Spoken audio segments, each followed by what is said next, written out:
এই ছেলে, একবার এদিকে আয় তো। ম্যাডাম, আপনি কি আমাকে কিছু বলছেন নাকি? কেন, তুই কি চোখে দেখতে পাস না নাকি? আশেপাশে তো তুই ছাড়া অন্য কেউ নেই, তার মানে তো আমি তোকেই ডেকেছি, তাই নয় কি? হ্যাঁ বলুন, আপনি আমাকে কি জন্য ডেকেছেন? তোকে কিস করার জন্য ডেকেছি, বুঝতে পেরেছিস? আমার কাছে আয়, তোকে আদর করব। আরে ম্যাডাম, এসব আপনি কি বলছেন? আপনাকে আমি চিনি না, জানি না। আজকের আগে আপনার সঙ্গে আমার কখনো দেখা হয়নি। আর আপনি কি না বলছেন আপনি আমাকে কিস করবেন? ছি ছি ম্যাডাম, এসব কথা বলতে লজ্জা করে না? তাহলে তুই আমাকে জিজ্ঞাসা করলি কেন আমি তোকে কি কারণে ডাক দিয়েছি? তোর সঙ্গে আমার কোনো দরকার আছে সেই জন্যই তো ডাক দিয়েছি। কিন্তু তুই আমার কাছে না এসে দূর থেকে জিজ্ঞাসা করছিস আমি তোকে কেন ডাক দিয়েছি। ও আচ্ছা ম্যাডাম, ঠিক আছে। সরি, আমি আসলে বুঝতে পারিনি। যাই হোক, এবার আপনি বলেন আমাকে কেন ডাক দিয়েছেন। আমি এলাকায় নতুন এসেছি, এখানকার কোনো কিছু চিনি না আমি। আমার ছোট খালার বাড়িতে যাব, তুই কি আমাকে ওখান পর্যন্ত পৌঁছে দিতে পারবি? কার বাড়িতে যাবেন আপনি? আমি তুলসীপুর চৌধুরী বাড়িতে যাব। ও আচ্ছা, তাই নাকি? ওটা তো আমাদেরই বাড়ি। আপনি কার আত্মীয় হন? আমি আনাস চৌধুরীর বাড়িতে যাব, ওনার সঙ্গে আমার ছোট ফুফুর বিয়ে হয়েছে। আমি এই প্রথমবার ওনাদের বাড়িতে এসেছি। ও আচ্ছা, এটা তো ভালো কথা। তাহলে আপনি চলুন আমার সঙ্গে। উনি আমার ছোট চাচা হন। যাই হোক, আপনাকে তো ছোট চাচার বিয়েতে দেখলাম না। এই ছেলে, তুই তো খুব বেশি কথা বলিস। আমি তোকে শুধু একটা ঠিকানায় পৌঁছে দেওয়ার জন্য বললাম, আর তুই তো একদম কথার বাজার নিয়ে বসে গেছিস। এত কথা বলিস কেন বলতো? আরে, আপনি এরকম কেন? আমি তো আপনাকে সাধারণ কিছু প্রশ্ন করলাম, এর জন্য কি এভাবে রেগে যেতে হয় নাকি? আপনি কি মঙ্গল গ্রহ থেকে উড়ে এসেছেন নাকি এখানে? একদম বেশি কথা বলা আমি পছন্দ করি না। তোকে যেটা বলেছি সেটাই কর। পারলে আমাকে আমার বলা ঠিকানা অনুযায়ী পৌঁছে দে, তা না হলে আমার চোখের সামনে থেকে দূরে সরে পড়। আমি নিজে নিজে এই ঠিকানা খুঁজে নিতে পারবো। আচ্ছা ঠিক আছে, আপনি চলুন আমার সঙ্গে। আরেকটা কথা বলি, আপনাকে কিন্তু দেখে মনে হয় না যে আপনি আমার থেকে বয়সে বড় হবেন। তাই এভাবে আমাকে তুই তুকারি করাটা কি খুব ভালো হচ্ছে? তো কি করব? তোকে কোলে নিয়ে নাচবো নাকি? দেখ, আমি না একদম লুতুপুতু মার্কা ছেলেদের পছন্দ করি না। ঠিক আছে ম্যাডাম, আপনি চলুন আমার সঙ্গে। হাজার হোক, আপনি আমাদের বাড়ির কুটুম। এই বলে হৃদয় রিহাকে নিয়ে বাড়ির উদ্দেশ্যে রওনা দেয়। আসলে হৃদয় এতক্ষণ ধরে রাস্তার পাশে বন্ধুদের সঙ্গে ক্রিকেট খেলছিল। আর ক্রিকেট খেলা শেষ হতে বাইরের দিকে তার রিহার সঙ্গে দেখা হয়। আর তারপর যা হলো তা তো আপনারা দেখতেই পেলেন। তো ভিউয়ার্স, চলুন কথা না বাড়িয়ে মূল গল্পে ফিরে আসা যাক। হৃদয় রিহাকে নিয়ে বাড়ির গেটের সামনে পৌঁছাতেই তার ছোট চাচি দৌড়ে এলেন। রিহাকে দেখেই উনি জড়িয়ে ধরে বলতে লাগলেন, কি অবস্থা মামুনি? তুমি কেমন আছো? রাস্তায় কোনো সমস্যা হয়নি তো? না ফুফু, কোনো সমস্যা হয়নি। আমি ভালোভাবেই চলে এসেছি। আর তারপর তোমাদের এখানে এসে ঝামেলা হয়েছিল, আমি তোমাদের বাড়ি খুঁজে পাচ্ছিলাম না। আর তখনই এই ছেলেটাকে খুঁজে পাই, আর এই ছেলেটা আমাকে এ পর্যন্ত নিয়ে আসে। ও হৃদয় তোমাকে এই পর্যন্ত নিয়ে এসেছে, তাহলে তো ভালোই হয়েছে। যাই হোক, তুমি ভিতরে যাও, ফ্রেশ হয়ে নাও, আমি তোমার জন্য খাবার নিয়ে আসছি। এই বলে রিয়া রান্নাঘরে চলে গেল। আর এদিকে রিহা রুমে এসে ড্রেস চেঞ্জ করে ফ্রেশ হয়ে নিল। আর তারপর নাস্তা করে নিল। নাস্তা শেষ হলে রিহা কিছুক্ষণ রুমে শুয়ে বিশ্রাম নেয়। আর তারপর ছাদে চলে আসে। এইদিকে তো হৃদয় তার ছোট ভাই বোনদের নিয়ে ছাদে বসে খেলা করছিল। তখনই রিহা সেখানে আসে। হৃদয়কে এমন অবস্থায় দেখে রিহা বলতে থাকে, এই ছেলে, তোমার কি লজ্জা করে না? এইটুকু ছোট বাচ্চাদের সঙ্গে তুমি খেলা করছো। তখনই পাশ থেকে হৃদয়ের ছোট ভাই সুজয় বলে ওঠে, আরে এই মেয়েকে আপনি আর এখানে কেন এসেছেন? আরে ভাই, আস্তে কথা বলো। উনি ছোট কাকির বড় ভাইয়ের মেয়ে। উনি আমাদের আত্মীয় হন। ওনার সঙ্গে ভদ্রভাবে কথা বলো। দেখেই বোঝা যাচ্ছে এক একটা উগান্ডার বংশধর। বাড়ির মেহমানের সঙ্গে কিভাবে কথা বলতে হয় এগুলো কি এরা জানে না নাকি? ম্যাডাম, ওরা ছোট মানুষ, ছেড়ে দিন না প্লিজ। ওদের কথায় আপনি কিছু মনে করবেন না। আমি ওদের হয়ে আপনার কাছে ক্ষমা চেয়ে নিয়েছি।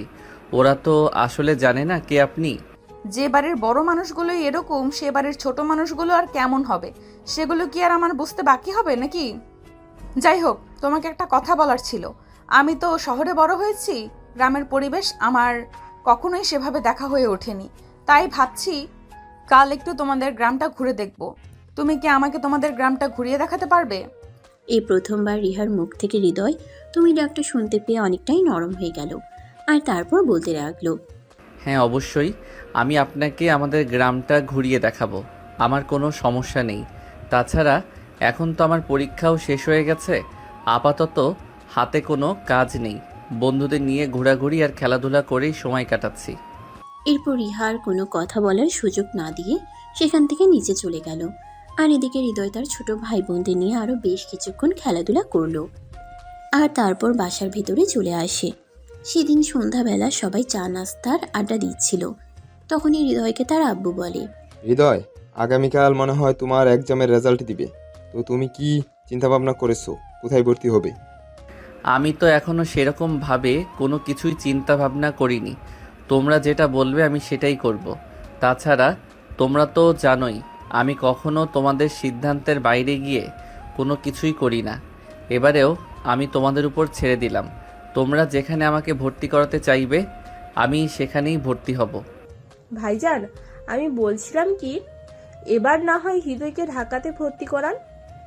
হ্যাঁ, সেটা তো আমিও চাইছিলাম, কিন্তু কিভাবে সেটা সম্ভব হবে সেটাই করতে পারছি না। কারণ তুমি তো জানোই আমি আমার ছেলেকে কখনোই হোস্টেলে রেখে পড়াশোনা করাবো না। আমি আমার ছেলেকে আমার কাছে কিংবা আমার কোনো আত্মীয়ের কাছে রাখতে চাই, কিন্তু ঢাকাতে সেটা অসম্ভব।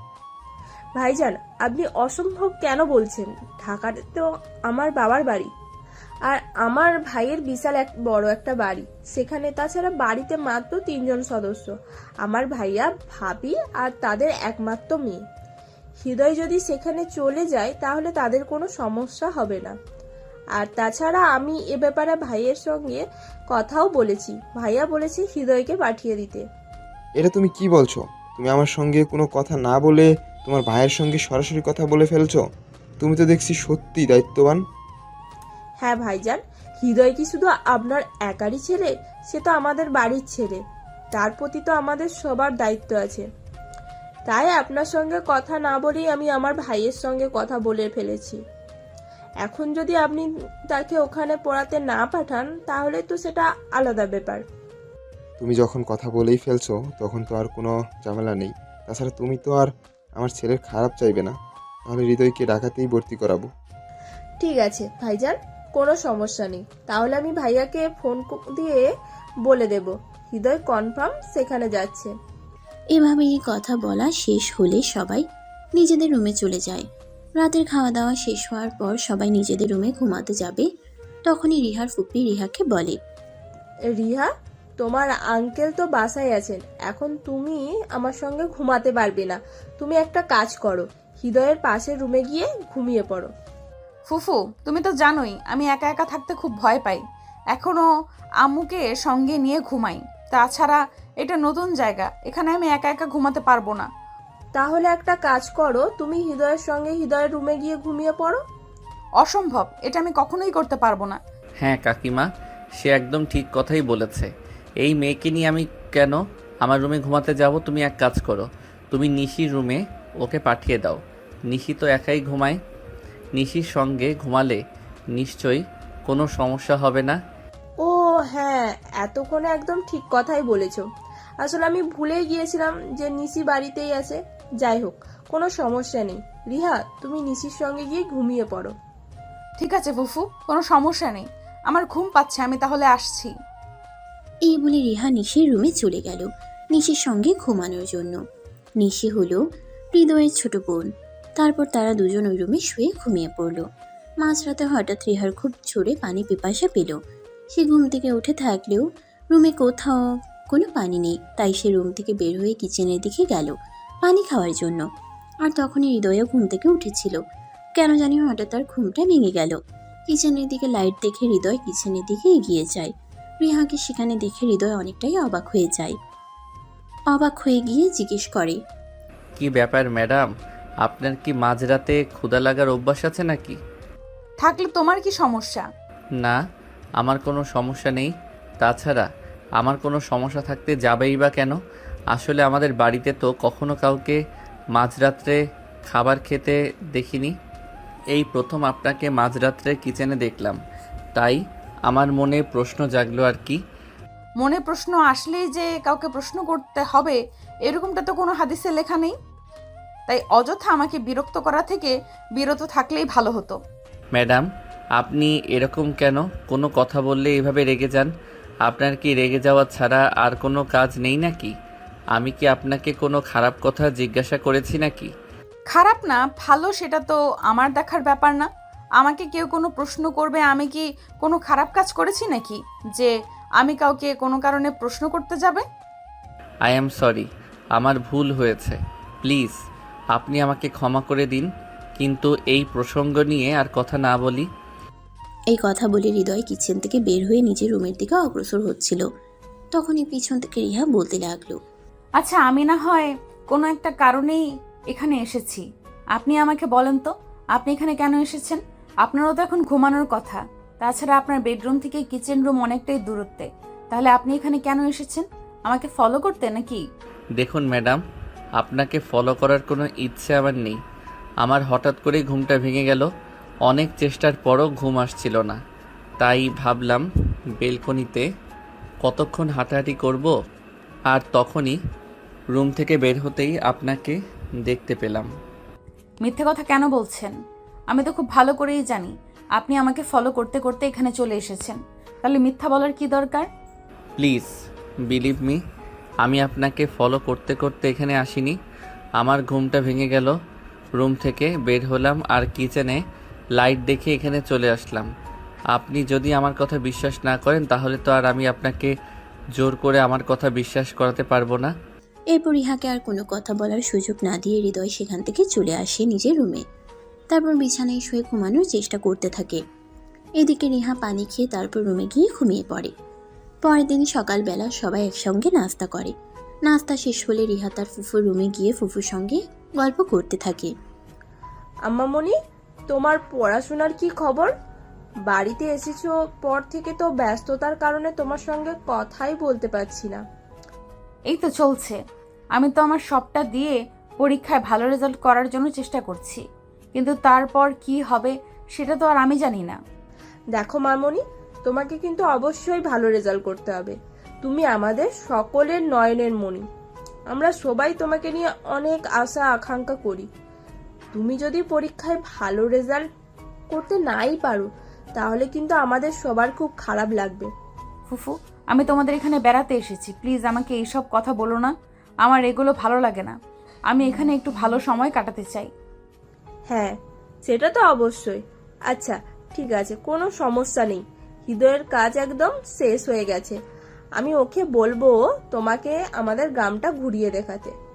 ঠিক আছে, কোনো সমস্যা নেই। তুমি তো জানোই গ্রাম আমার অনেক পছন্দের। যদিও আব্বুর চাকরির কারণে কখনোই আমাদের গ্রামে থাকা হয় না। এখন আমার গ্রামে বিয়ে হয়েছে, এখন তুমি চাইলেই যে কোনো সময় গ্রামে চলে আসতে পারো আর এখানে সময় কাটাতে পারো। আচ্ছা ঠিক আছে, এখন তুমি তাহলে তোমার ওই ভাসুরের ছেলেকে বলো আমাকে নিয়ে ঘুরে আসতে। রিহার এই কথা শুনে রিয়া তখন হৃদয়কে ডাকতে চায়। রিয়া হৃদয়ের রুমে গিয়ে দেখে হৃদয় তখনও ঘুমাচ্ছে। তাই রিয়া হৃদয়কে ঘুম থেকে তুলে। কি হলো, তুমি এখনো ঘুম থেকে উঠছো না কেন? সকাল 11টা বেজে গেছে, এবার তো বাবা ঘুম থেকে ওঠো। কাকিমা, আমায় ডাকছো কেন? আমায় আর একটু ঘুমাতে দাও। আমার কোনো কাজ নেই। তাছাড়া আমি তো একটু ঘুম পাগলা টাইপের, সেটা তো তুমি জানোই। হ্যাঁ রে বাবা, ওই সব কিছু আমি জানি, কিন্তু এখন তোমাকে ঘুম থেকে উঠতে হবে। কারণ তুমি তো জানোই রিহা আমাদের এখানে বেড়াতে এসেছে আর ও গ্রাম খুব পছন্দ করে, তাই গ্রাম ঘুরে দেখতে চাইছে।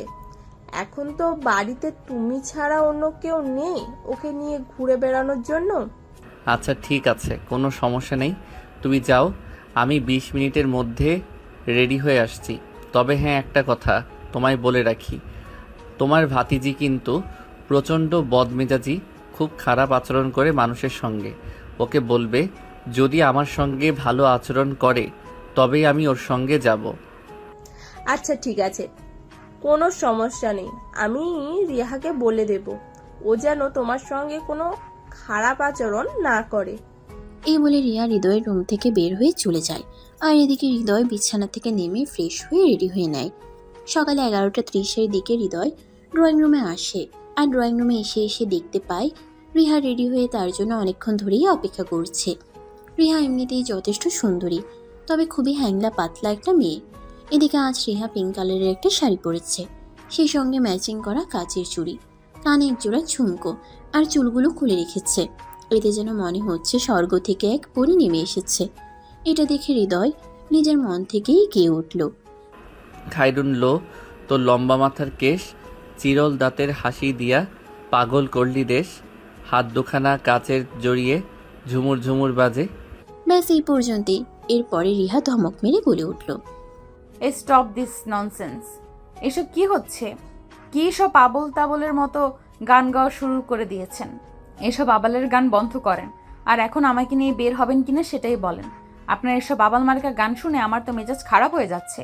তো আমি কি করব বলেন? আপনি এত সুন্দর করে সাজুগুজু করেছেন, আর আপনার চুলগুলো এত সুন্দর, দেখতে এত সুন্দর লাগছে, তো কি করব? আমার মনে গান চলে আসলো। দেখো, একদম ফ্লার্টিং করার চেষ্টা করবে না। আমি খুব ভালো করে জানি আমি দেখতে কেমন, তাই আমাকে পাম দেওয়ার কোনো প্রয়োজন নেই। আসলে এই কথাটা সত্য যে মেয়েদের সামনে কখনো সত্য কথা বলতে হয় না, কারণ সত্য কথা বললে মেয়েরা কখনোই সেটা বিশ্বাস করে না, উল্টে আরও পাশের মানুষটাকে হাজারটা কথা শুনিয়ে দেয়। হয়েছে হয়েছে, আপনাকে আর সত্য কথা বলতে হবে না। আপনাকে এত সত্য কথা বলার জন্য কে বলেছে বলেন? এখন কি আপনি বের হবেন নাকি আমি জামা কাপড় খুলে ফেলবো? আরে না, এসব আপনি কি বলছেন? চলুন তো ম্যাডাম, কিসে করে যাবেন, গাড়িতে না বাইকে? তুমি বাইক চালাতে পারো? আরে ম্যাডাম, আমি ছেলে মানুষ, আমি যদি বাইক চালাতে না পারি তাহলে কি করব? আমি খুব ভালো বাইক চালাতে পারি। আপনার ইচ্ছে থাকলে আপনি আমার সঙ্গে যেতে পারেন। তাহলে বাইকেই যাব। আমার বাইকে যেতে খুব ভালো লাগে। এই বলে হৃদয় আর রিহা দুজনে বাড়ি থেকে বের হয়ে আর তারপর বাইকে চড়ে সারাদিন ঘোরাঘুরি করে, আর সন্ধ্যার দিকে বাসায় ফিরে আসে। এভাবেই চলে গেল বেশ কয়েকদিন। হৃদয়ের পরীক্ষার রেজাল্ট বের হয়েছে। হৃদয় ফার্স্ট ক্লাস পেয়ে পাশ করেছে। সে খুশিতে সারা বাড়িতে আনন্দ উল্লাস চলছে। তখনই রিহা শহরে চলে আসার সময় হয়ে গেল। ফুফু, আমাকে তো এবার ঢাকায় ফিরে যেতে হবে। অনেক দিন তোমাদের এখানে ঘুরুঘুরি করেছি, আর এখানে থাকলে চলবে না। আমারও তো রেজাল্ট বের হয়েছে, আমাকেও ভার্সিটিতে ভর্তি হতে হবে। হ্যাঁ, তোমার আব্বুর সঙ্গে আমার গতকালকেই কথা হয়েছিল।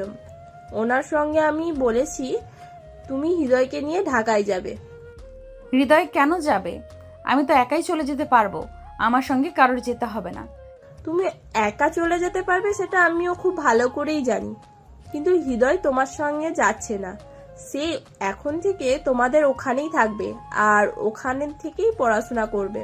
তোমার আব্বুর সঙ্গে আমার এই ব্যাপারে কথা হয়েছে। এসব তুমি কি বলছো? ওই ফাজিল মার্কা ছেলেকে আমি কখনোই আমাদের বাসায় থাকতে দিতে পারবো না। রিহা, তুমি ভুলে যেও না, ওই বাড়িটা যেমন তোমার বাবার, তেমনি ওই বাড়িতে আমারও অধিকার আছে। তাই আমি চাইলেই আমার ভাগটা যে কাউকেই দিতে পারি, কিন্তু আমি তো সেরকমটা করব না। শুধু হৃদয়কে সেখানে রেখে পড়াশোনা করাতে চাইছি। তাহলে তো এতে তোমার অসম্মতি কোনো কেন? তাছাড়া তোমার বাবা নিজেই তো সম্মতি দিয়েছেন, তাহলে তুমি কেন অসম্মতি জানাচ্ছ? এই ছেলেটাকে আমার পছন্দ নয় তাই। দেখো, তোমার পছন্দ অপছন্দের উপর তো আর আমরা সবকিছু ছেড়ে দিতে পারি না। আমরা তোমার গার্ডিয়ান, আর তোমাদের ব্যাপারে সিদ্ধান্ত নেওয়ার যথেষ্ট অধিকার আমাদের রয়েছে। তুমি এখনো অনেক ছোট, আর এখন তোমার আবেগ দিয়ে সবকিছু চিন্তা করার সময়। তাই আবেগ দিয়ে সবকিছু চিন্তা করলেই হয় না, বিবেক দিয়েও সবকিছু চিন্তা করলে ভাবতে হয়। যেটা বয়স এখনো তোমার হয়ে ওঠেনি, যখন হবে তখন তুমি বুঝতে পারবে। এই বলে রিহাকে আর কোনো কথা বলার সুযোগ না দিয়ে তার ফুফু সেখান থেকে সোজা হৃদয়ের রুমে চলে গেল, আর হৃদয়কে বলতে লাগলো, হৃদয়, তুমি তোমার লাগেজপত্র গুছিয়ে নাও। কাল সকালেই তুমি আর রিহা ঢাকার উদ্দেশ্যে রওনা দেবে। আমি আমার ভাইয়ের সঙ্গে কথা বলে রেখেছি, তুমি ওখানে গেলেই রিহা আর তোমাকে একই ভার্সিটিতে ভর্তি করানো হবে। ঠিক আছে কাকিমা, কোনো সমস্যা নেই, তোমরা যেটা ভালো মনে করো আমি সেটাই করব। এই বলে হৃদয় নিজের সমস্ত জিনিসপত্র গুছিয়ে নেয়, আর পরের দিন সকালবেলা বাড়ির সবার কাছ থেকে বিদায় নিয়ে ঢাকার উদ্দেশ্যে রওনা দেয়। এই বলে হৃদয় নিজের সমস্ত জিনিসপত্র গুছিয়ে নেয়, আর পরের দিন সকালবেলা বাড়ির সবার কাছ থেকে বিদায় নিয়ে ঢাকার উদ্দেশ্যে রওনা দেয়। সেখানে এসে পৌঁছাতে পৌঁছাতে প্রায় বিকেল হয়ে আসলো। বাড়ির সামনে এসে কলিং বেলে চাপ দিতেই রিহার আম্মু দরজা খুলে দেয়। রিহা বাড়ির ভিতরে প্রবেশ করে কাউকে কোনো কিছু না বলেই নিজের রুমে চলে যায়। অপরদিকে হৃদয় রিহার আম্মুকে সালাম দেয় আর কুশল বিনিময় করে। আসসালামু আলাইকুম আন্টি, কি অবস্থা? কেমন আছেন আপনি? ওয়ালাইকুম আসসালাম বাবা। এই তো আলহামদুলিল্লাহ, আল্লাহর রহমতে ভালো আছি। তুমি ভেতরে আসো, ফ্রেশ হয়ে খাওয়া দাওয়া করে বিশ্রাম নাও, তারপর তোমার সঙ্গে কত কথা বলা যাবে। ঠিক আছে আন্টি, আপনাকে অসংখ্য ধন্যবাদ। অতঃপর রিহার আম্মু হৃদয়কে নিয়ে বাড়ির ভিতরে চলে গেল আর হৃদয়কে একটা রুম দেখিয়ে দিল। হৃদয় সেখানে গিয়ে নিজের লাগেজ আর প্রয়োজনীয় জিনিসপত্র রেখে ওয়াশরুমে চলে গেল ফ্রেশ হওয়ার জন্য। ফ্রেশ হয়ে এসে দেখে তার বাড়ি থেকে ফোন এসেছে। আসসালামু আলাইকুম আব্বু, বলো কি বলবে? ওয়ালাইকুম আসসালাম বাবা। তুমি কি ঢাকায় গিয়ে ঠিকঠাক মতো পৌঁছেছো? হ্যাঁ আব্বু, এই তো কিছুক্ষণ হলো আমি এখানে এসে পৌঁছেছি। এই তো সবেমাত্র ফ্রেশ হয়ে আসলাম। আচ্ছা বাবা, ঠিক আছে, কোনো সমস্যা নেই, তুমি কোনো চিন্তা করো না। ওখানে তোমার আঙ্কেল আন্টি আছেন, ওনারাই তোমার সব কিছু দেখে নেবেন। আচ্ছা আব্বু, ঠিক আছে, তাহলে এখন রাখি, পরে ফোন করে কথা বলা যাবে। এই বলে হৃদয় ফোনটা কাটতে না কাটতেই ডাইনিং টেবিল থেকে রিহার আম্মুর গলার আওয়াজ শুনতে পেল। হৃদয়, ও হৃদয়, একবার ড্রয়িং রুমের টেবিলে আসো, আমি তোমার জন্য খাবার নিয়ে আসছি। আচ্ছা আন্টি, ঠিক আছে, আমি এক্ষুনি আসছি। এই বলে হৃদয় খাবার খাওয়ার জন্য টেবিলে চলে গেল। সে টেবিলে গিয়ে বসতেই রিহার আম্মু তাকে খাবার বেড়ে দিল। সে খাওয়া শুরু করলো, কিন্তু রিহা খাবার টেবিলে আসেনি। এটা দেখে হৃদয় রিহার আম্মুকে প্রশ্ন করলো। আন্টি রিহা কোথায়? ও তো আমার সঙ্গে সকালবেলা বাসা থেকে খাওয়া দাওয়া করে বের হয়েছে, ওরও তো খাবার খাওয়া প্রয়োজন, ও আসেনি কেন? ওর কথা বলো না বাবা, ওর যে কখন কি হয় সেটাই বুঝে উঠতে পারি না। তুমি খাবারটা খেয়ে নাও, ওর যখন রাগ মিটে যাবে ও নিজে এসে খাবার খেয়ে নেবে। ও আচ্ছা, বুঝতে পেরেছি, কিন্তু ও কেন রাগ করেছে? আমি এখানে এসেছি বলে? না বাবা, সেরকম কোনো ব্যাপার নাই, এসব কিছু নিয়ে তোমাকে চিন্তা করতে হবে না। তুমি তোমার মতো এখানে থাকো, আমি সব কিছু তোমার কাকির কাছ থেকে শুনেছি। ওসব নিয়ে তুমি একদম চিন্তা করবে না, আমরা এখনো বেঁচে আছি। কিন্তু তারপরেও আন্টি, ও আমাদের মেয়ে, আমার জন্য ওর এখানে কোনো সমস্যা হলে আমার তো এখানে থাকা উচিত নয়। আমি না হয় গ্রামে ফিরে যাই। না বাবা, এই কথাটা যতটুকু বলেছো তো বলেছো, আর ভুল করেও এই কথাটা বলো না, তাহলে তোমার কাকিমা অনেক ঝগড়াঝাটি করবে। তুমি তো জানোই তোমার কাকিমা কেমন মানুষ, উনি নিজ দায়িত্বে তোমাকে এখানে পাঠিয়েছে, আর এখন যদি তোমাকে এখান থেকে ফিরে যেতে হয় তাহলে এর পরিণাম কি হবে তুমি জানো না? কিন্তু তাই বলে আমার জন্য আরেকজনের ঝামেলা? এইসব কিছু না বাবা, দেখবে 2-3 দিন গেলে এমনি এমনি সব কিছু ঠিক হয়ে যাবে। এখন তুমি খাবার খাওয়া শুরু করো তো, ওকে নিয়ে চিন্তা কোনো কারণ নেই। হৃদয় তখন আর কোনো কথা না বলে চুপচাপ খাবার খেতে শুরু করলো। খাওয়া দাওয়া শেষ হলে সে নিজের রুমে গিয়ে ঘুমিয়ে পড়ল। অপরদিকে রিহার আম্মু রিহার সঙ্গে কথা বলতে গেল। কি ব্যাপার রিহা, এসব কি হচ্ছে? তুমি এগুলো কেন করছো? আমার ইচ্ছে হয়েছে তাই আমি করছি। তুমি জানো না আমি বেশি মানুষ দেখতে পছন্দ করি না। এই সব কিছু জানার পরেও ফুফু কেন এরকমটা করলো? ফুফু তো জানতো আমি বাইরের মানুষ আমার বাড়িতে একদম অ্যালাউ করি না, তারপরেও এরকমটা করেছে। দেখো মা, এসব ব্যাপার নিয়ে তুমি একদম ঝামেলা করো না। ছেলেরা তো এখানে সারা জীবনের জন্য চলে আসেনি, এই তো কয়েকটা বছর থাকবে, মাত্র পড়াশোনা শেষ হলে তারপর তো এখান থেকে চলেই যাবে। তাহলে এত ঝামেলা করার কি আছে? তাছাড়া সে তো আর তোমার রুমে থাকছে না, সে তো আলাদা রুমেই থাকছে। সে যাই হোক না কেন, আমি এসব একদম সহ্য করতে পারবো না। তুমি এই ছেলেটাকে বলো এখান থেকে চলে যেতে। রিয়া, তুমি এসব ফালতু বকা বন্ধ করো। তোমার আব্বু যদি এসব জানতে পারে তাহলে কিন্তু তোমার আব্বুও প্রচন্ড ক্ষেপে যাবে।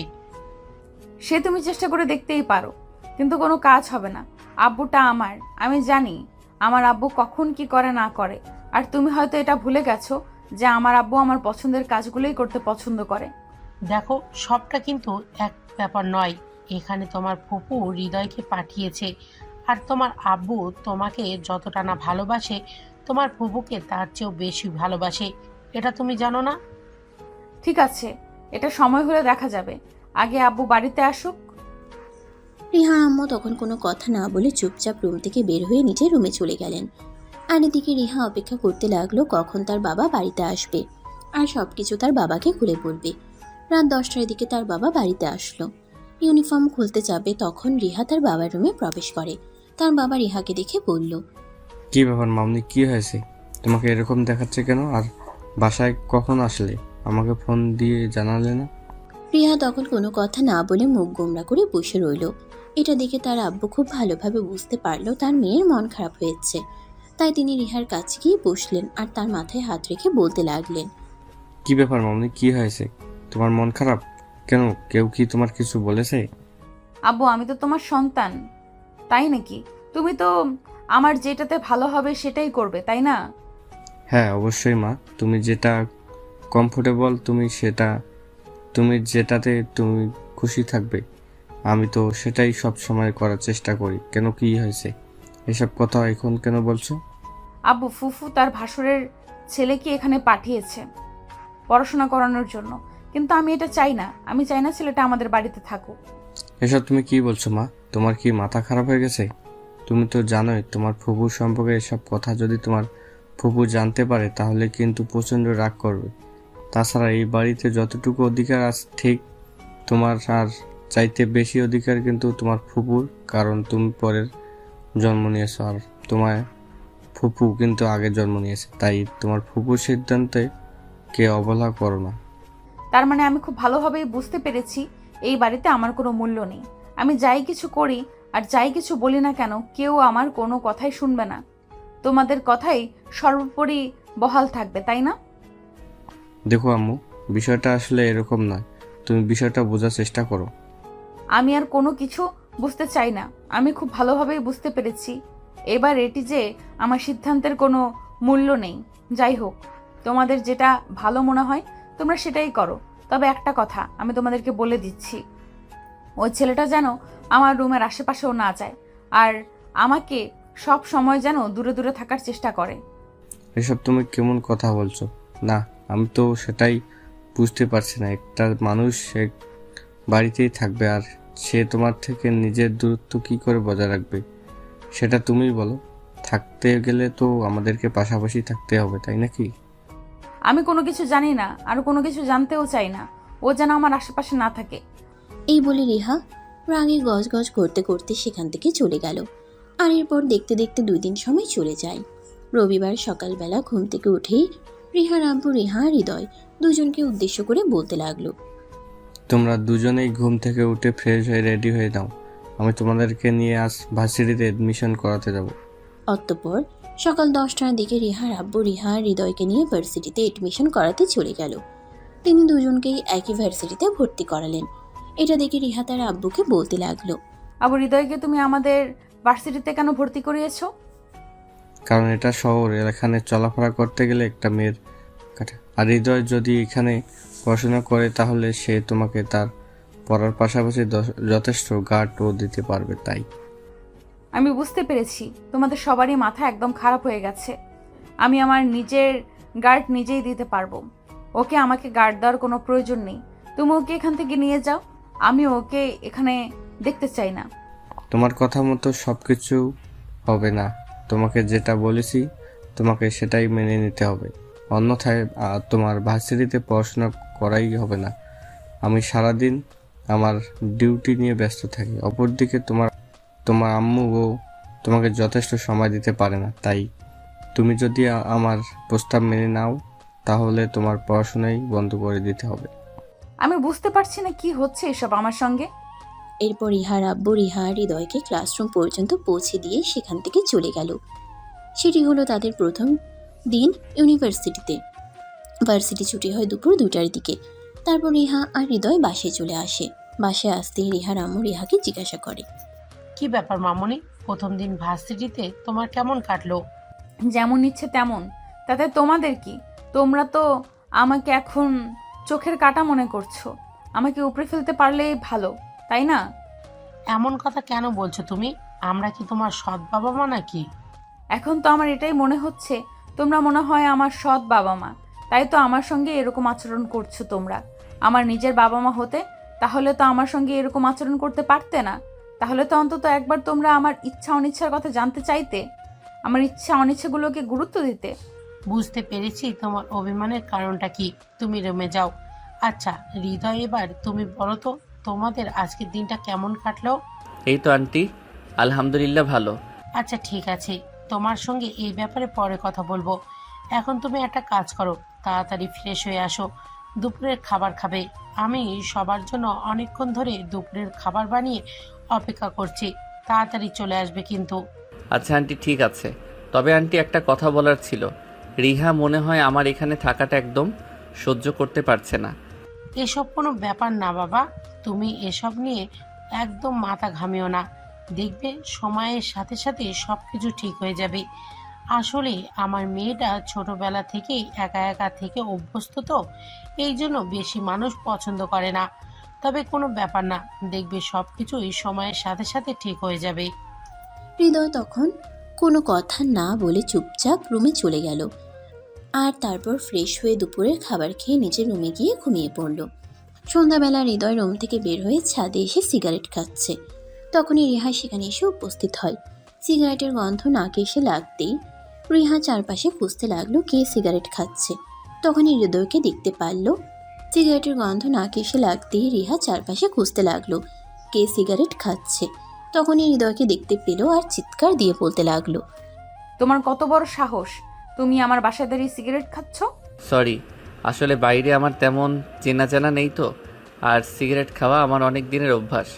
সিগারেট না খেয়ে আমি থাকতে পারি না। তোমাকে দেখে আমার মনে কেমন যেন একটা সন্দেহ হয়েছিল, আর এখন সেটা বুঝতে পারছি। আসলে তুমি কি শুধু সিগারেট খাও নাকি এর ভেতরে অন্য কিছুও চলে? আরে না, এসব তুমি কি বলছো? অন্য কিছু কেন চলতে যাবে? আমি তো শুধু সিগারেটই খাই। আসলে বন্ধুদের সঙ্গে থাকতে থাকতে কখন যে এটা অভ্যাস হয়ে গেছে এটাই বুঝতে পারিনি। এখন ভাবছি এটা ছেড়ে দেব। আমি খুব ভালোভাবেই বুঝতে পারছি তুমি এগুলো আমাকে শোনানোর জন্য বলছো, কিন্তু বিশ্বাস করো এগুলো আমাকে বলে কোনো লাভ নেই, কারণ আমি আজকেই আব্বুর কাছে বলে দিব তুমি সিগারেট খাও। এই না না, একদম তুমি এরকমটা করো না। তুমি যা বলবে আমি তাই করব, কিন্তু দয়া করে আঙ্কেলের সঙ্গে এই ব্যাপারে কিছু বলো না। তাহলে আজকের পর থেকে টোটালি সিগারেট খাওয়া ছেড়ে দিতে হবে। তুমি বাসার বাইরে কোথাও সিগারেট খেতে পারবে না। ঠিক আছে, কোনো সমস্যা নেই, আমি সিগারেট খাওয়া ছেড়ে দিব, কিন্তু তুমি দয়া করে আঙ্কেলের সঙ্গে এই ব্যাপারে কিছু বলো না। ঠিক আছে, বলবো না। আচ্ছা, আমার একটা শখ আছে প্রতিদিন বিকালবেলা হাঁটতে যাওয়া, কিন্তু এটা না আমার কখনোই পূরণ হয়ে ওঠে না। তুমি যদি প্রতিদিন বিকালবেলা আমাকে হাঁটতে নিয়ে যাও তাহলে আমি এটা ভুলে যাব। কিন্তু তুমি তো আমাকে সহ্য করতে পারো না, এমনকি আমাকে এই বাড়ি থেকে বের করে দেওয়ার চিন্তা ভাবনা করছো। তাহলে হঠাৎ এরকম কথা কেন বলছো? কারণ আমি চাইলেই এই বাড়ি থেকে তোমাকে বের করে দিতে পারবো না। আব্বু এবং ফুফু দুজন মিলে সিদ্ধান্ত নিয়েছে তুমি এখানে থেকে পড়াশোনা করবে, তাই এই ব্যাপারে আমি আর কোনো কথা বলতে চাই না। তবে এই যে তুমি যে এখন ছাদে দাঁড়িয়ে দাঁড়িয়ে সিগারেট খাচ্ছিলে, সেটার বদলে তুমি আমাকে প্রতিদিন বিকেলে হাঁটতে নিয়ে যাবে। তা না হলে আমি আব্বুর কাছে বলে দেবো তুমি সিগারেট খাও। তখন মনে মনে ভাবতে লাগলো, মান সম্মান যাওয়ার চাইতে এমন একটা সুন্দরী মেয়েকে নিয়ে প্রতিদিন বিকেলে বাইরে হাঁটতে যাওয়া ভালো। রিহা দেখতে যথেষ্ট সুন্দরী, আর সুন্দরীদের সঙ্গে সময় কাটানো প্রত্যেকটা পুরুষেরই স্বপ্ন থাকে। তাই বেশ কিছুক্ষণ চিন্তা ভাবনা করে হৃদয় রিহাকে বলে, ঠিক আছে, কোনো সমস্যা নেই, আমি প্রতিদিন বিকেলে তোমাকে নিয়ে ঘুরতে বেরোবো। এখন নিচে চলো, সন্ধ্যা নেমে গেছে, পড়তে বসতে হবে। অতঃপর হৃদয় আর রিহা দুজনেই বাড়ির ভিতরে চলে আসলো আর পড়তে বসলো। পড়া শেষ হলে রাতের খাওয়া দাওয়া করে ঘুমিয়ে পড়লো। পরের দিন সকালবেলা ঘুম থেকে উঠে দুজনে নাস্তা করে রেডি হয়ে নিল ভার্সিটি যাওয়ার জন্য। অপরদিকে রিহা যখন বুঝতেই পারলো সে যাই কিছু করুক না কেন হৃদয়কে এই বাসা থেকে তাড়াতে পারবে না, তাই তখন সে মনে মনে ভাবলো, একই বাড়িতে যখন থাকতে হবে তখন আর ঝামেলা করে কী লাভ। তার চাইতে বরঞ্চ এটাই ভালো হবে যে দুজনে মিলেমিশে একসঙ্গে পড়াশোনা করবে এবং ভার্সিটিতে যাওয়া আসা করবে। তাহলে তার বাবা মায়ের চিন্তাও একটু কম হবে। এইসব চিন্তা করতে করতেই দুজন বাসা থেকে বের হতে যাবে, তখনই রিহার আব্বুর সঙ্গে দেখা হয়ে গেল। রিহার আব্বু হৃদয়কে বলতে লাগলো, হৃদয়, তুমি কি বাইক চালাতে পারো? হ্যাঁ আঙ্কেল, এই তো মোটামুটি পারি। ঠিক আছে, তাহলে আজ ভার্সিটি থেকে আসলে তোমাকে নিয়ে বাইকের শোরুমে যাবো, আর তারপর তোমাকে একটা বাইক কিনে দেবো। কারণ গাড়িতে যাতায়াত করতে তোমাদের হয়তো একটু প্রবলেম হতে পারে, কারণ ঢাকা শহরের রাস্তা যানজট তো আছেই। তাই একটা বাইক কিনে দিলে তোমরা দুজনেই সময় মতো ভার্সিটিতে পৌঁছে যেতে পারবে। হ্যাঁ আব্বু, এটা তো তুমি একদম ঠিক কথাই বলেছো। আসলে আমিও মনে মনে এরকমটাই ভাবছিলাম। আসলে আমাদের ঢাকা শহরের রাস্তায় যেরকম যানজট, তার জন্য তো প্রতিদিন সময় মতো ভার্সিটিতেই পৌঁছানো যায় না। তাই তুমি যদি হৃদয়কে একটা বাইক কিনে দাও তাহলে খুবই ভালো হয়। আচ্ছা ঠিক আছে, বিকেলে ভার্সিটি ছুটি হওয়ার পর বাসায় আসো, তারপর তোমাদের দুজনকে নিয়েই বাইকের শোরুমে যাব, তা না হলে আবার লেট হয়ে যাবে। এই বলে হৃদয় আর রিহা দুজনেই ভার্সিটির উদ্দেশ্যে বেরিয়ে পড়ল। সেদিন বিকেল বেলা দুজনে বাসায় আসতেই রিহার আব্বু দুজনকে নিয়ে বাইকের শোরুমে গেল আর হৃদয়কে তার পছন্দ মতো একটা বাইক কিনে দিল। এরপর থেকে দুজনে বাইকেই আসা যাওয়া করত। কিন্তু হঠাৎ করে একদিন হৃদয় খুব বেশি অসুস্থ হয়ে পড়ল। তার খুব জ্বর, কিন্তু 1-2 দিন পরে ছিল তাদের এক্সাম। সেই কারণে রিহাকে ইউনিভার্সিটি যেতেই হবে, কারণ আজ ভার্সিটিতে কিছু নোটস দেবে, সেগুলো আনতে হবে। তাই হৃদয় রিহাকে বলল, রিহা তুমি একটা কাজ করো, তুমি একা একাই ভার্সিটিতে চলে যাও। আজ তো আমার শরীরটা খুবই খারাপ, আমি তো যেতে পারবো না। আর 2 দিন পর থেকেই আমাদের এক্সাম শুরু হতে যাচ্ছে, এখন নোটসগুলো না আনলেও তো চলবে না। ঠিক আছে, কোনো সমস্যা নেই, তুমি কোনো চিন্তা করো না, আমি ভার্সিটি পৌঁছে যেতে পারবো। আমি আম্মুকে বলে যাব তোমাকে ওষুধগুলো খাইয়ে দিতে। তুমি ওষুধ খেয়ে তারপর বিশ্রাম নাও। এই বলে রিহা বাসা থেকে বেরিয়ে পড়ল। তারপর ভার্সিটি ছুটি হলেও রিহা ক্যাম্পাস থেকে বের হতে যাবে, তখনই কয়েকটা ছেলে পেলে এসে তার সামনে দাঁড়ালো আর বলতে লাগলো, এই সুন্দরী দাঁড়াও, তোমার সঙ্গে অনেকদিন ধরে কথা বলবো ভাবছি, কিন্তু ওই শকুনের বাচ্চাটার জন্য তো পারছি না। এই বলে রাজ আর তার বন্ধুরা মিলে রিহার পথ আগলে দাঁড়ালো। রিহা তখন তাদেরকে বলতে লাগলো, এইসব কি করছেন আপনারা? প্লিজ আমার পথ থেকে সরে দাঁড়ান, আমাকে বাসায় যেতে হবে। আরে সুন্দরী, এত বাসার যাওয়ার জন্য তারা কিসের? আজ ওই শকুনের বাচ্চাটা আসেনি তাই। যাই হোক সুন্দরী, চলো, তোমাকে না আমার পছন্দ হয়েছে, তোমাকে নিয়ে একটু লং ড্রাইভ করে আসি। আরে আপনি আমার পথ থেকে সরে দাঁড়ান, বললাম তো আমাকে বাসায় যেতে হবে। আরে বললাম তো তোমাকে আমি তোমার বাসা পর্যন্ত পৌঁছে দিব, তাই এত তাড়াহুড়ো করো না, চলো আমার সঙ্গে একটু ঘুরে আসি, তারপর আমি নিজ দায়িত্বে তোমাকে বাসায় পৌঁছে দিব। এই বলে রাজ আর তার বন্ধুরা মিলে রিহাকে জোর করে তাদের গাড়িতে ওঠানোর চেষ্টা করছিল। তখনই রিহা চিৎকার করতে লাগলো, আর এসব কি করছেন আপনারা? আমাকে জোর করে আপনাদের গাড়িতে তুলছেন কেন? প্লিজ ছেড়ে দিন আমাকে। কে কোথায় আছো? বাঁচাও আমাকে, প্লিজ হেল্প মি। কে কোথায় আছো? আমাকে বাঁচাও। রিহার এরকম চিৎকার শুনে ভার্সিটির প্রিন্সিপাল সেখানে চলে আসলেন আর প্রিন্সিপাল সবাইকে উদ্দেশ্য করে বলতে লাগলেন, আরে এসব কি করছো তোমরা? তোমরা জানো এই মেয়েটা কে? কার সঙ্গে তোমরা পাঙ্গা নিতে চলছো? আরে প্রিন্সিপাল সাহেব, আপনি কেন এখানে ঝামেলা করতে এসেছেন? এখান থেকে মানে কেটে পড়ুন, আমাদের সঙ্গে ঝামেলা করতে আসবেন না। আপনি তো আমাদের সম্পর্কে খুব ভালো করেই জানেন, তাই আশা করি আপনাকে ওভাবে বলার কিছুই নেই। এই বলে রাজ আর তার বন্ধুরা মিলে রিহাকে জোর করে গাড়িতে তুলে নিল আর তারপর সেখান থেকে চলে গেল। এদিকে ভার্সিটির প্রিন্সিপাল কোনো উপায়ান্তর না পেয়ে সঙ্গে সঙ্গে রিহার আব্বুর নম্বরে ফোন করলো। আসসালামু আলাইকুম প্রিন্সিপাল সাহেব, কি ব্যাপার আজ হঠাৎ আপনি আমাকে ফোন করলেন? মিস্টার অজয়, একটা খুব বড় সমস্যা হয়ে গেছে। আপনার মেয়ে আজ একাই ভার্সিটি এসেছিল, আর আমাদের ভার্সিটির সিনিয়র ডিপার্টমেন্টের কিছু ছেলে রিহাকে তুলে নিয়ে গেছে। আপনি প্লিজ কিছু একটা করুন। আরে প্রিন্সিপাল স্যার, আপনি এসব কি বলছেন? আমার মেয়েকে তুলে নিয়ে গেছে? এত বড় বুকের পাটা। ঠিক আছে, আপনি কোনো চিন্তা করবেন না, ওদেরকে তো আমি দেখে নেব। ওকে এটা বলুন যে ওরা কোন দিকে গেছে। ওরা তো ভার্সিটি থেকে গাড়ি বের করে আশুলিয়ার দিকে গেছে মনে হয়। আপনি প্লিজ একটু তাড়াতাড়ি করুন, দেরি হলে আপনার মেয়ের সঙ্গে খারাপ কিছু না হয়ে যায়। আপনি কোনো চিন্তা করবেন না, আমার মেয়ের গায়ে একটা ফুলের আঁচড়ও লাগতে দেব না। তবে একটা কথা মনে রাখবেন, ওদেরকে তো আমি দেখে নেব। ওদের কত বড় সাহস আমার মেয়ের সঙ্গে এরকম আচরণ করার, সাহস কোথা থেকে পায়? এই বলে রিহার আব্বু ফোনটা সঙ্গে সঙ্গেই কেটে নিল আর তারপর থানা থেকে পুলিশ ফোর্স নিয়ে সঙ্গে সঙ্গেই বেরিয়ে পড়ল। আসলে রিহার আব্বু একজন পুলিশ অফিসার, এটা রিহা সবসময় গোপন রেখে গেছে। আসলে সে তার বাবার পরিচয়ে কারোর সঙ্গে পরিচিত হতে চাইতো না, তাই। অপরদিকে রাজ আর তার বন্ধুরা মিলে রিহাকে নিয়ে আশুলিয়ার দিকে যাচ্ছে আর এদিকে রিহা গাড়ির ভেতরে চিৎকার করে চলেছে, প্লিজ হেল্প মি। কে কোথায় আছো? আমাকে বাঁচাও। আরে সুন্দরী, চিৎকার করে কোনো লাভ হবে না। আমি যখন তোমাকে নিয়ে এসেছি তখন আর কেউ তোমাকে বাঁচাতে আসবে না, বুঝতে পেরেছো? আজ তুমি আমার বলের পাটা হবে, বুঝতে পেরেছো? তাই চিৎকার চেঁচামেচি করে কোনো লাভ নেই, চুপচাপ গাড়িতে বসে থাকো।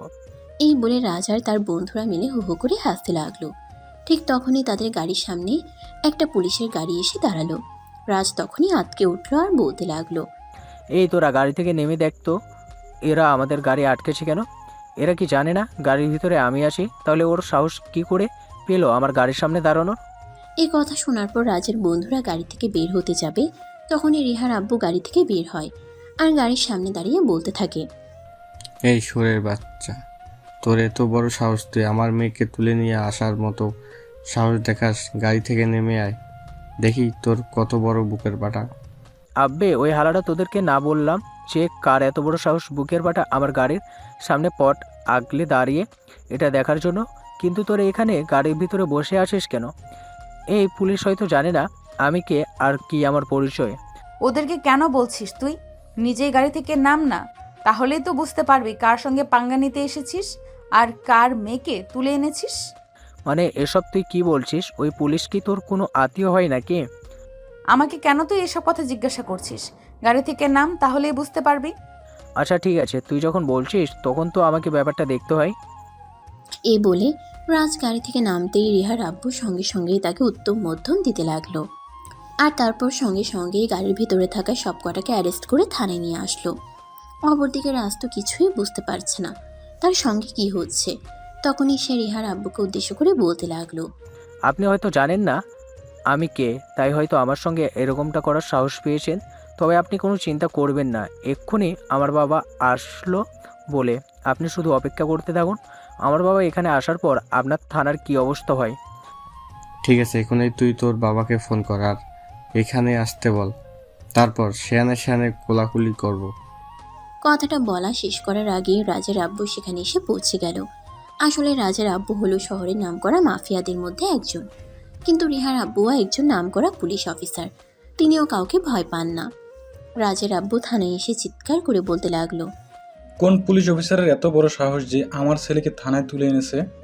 আমি পুলিশ অফিসার অজয়, এই থানায় আসি দীর্ঘ 5 বছর ধরে। আশা করি আপনাকে আর কিছু বলার প্রয়োজন নেই। ও অফিসার, আপনি মনে হয় কিছু ভুল বলছেন। আপনি মনে হয় ভুল করে আমার ছেলেকে থানায় ভুলে এনেছেন। ভুল করব তাও আবার আমি? এটা আপনি ভাবলেন কি করে? আপনার ছেলে যেটা করেছে তার শাস্তি তাকে পেতেই হবে। আমি তাকে যতক্ষণ পর্যন্ত শাস্তি দিতে না পারবো ততক্ষণ পর্যন্ত মনে শান্তি পাবো না। তাই তাকে শাস্তি না দেওয়া পর্যন্ত কারোর কথা শুনতে চাই না।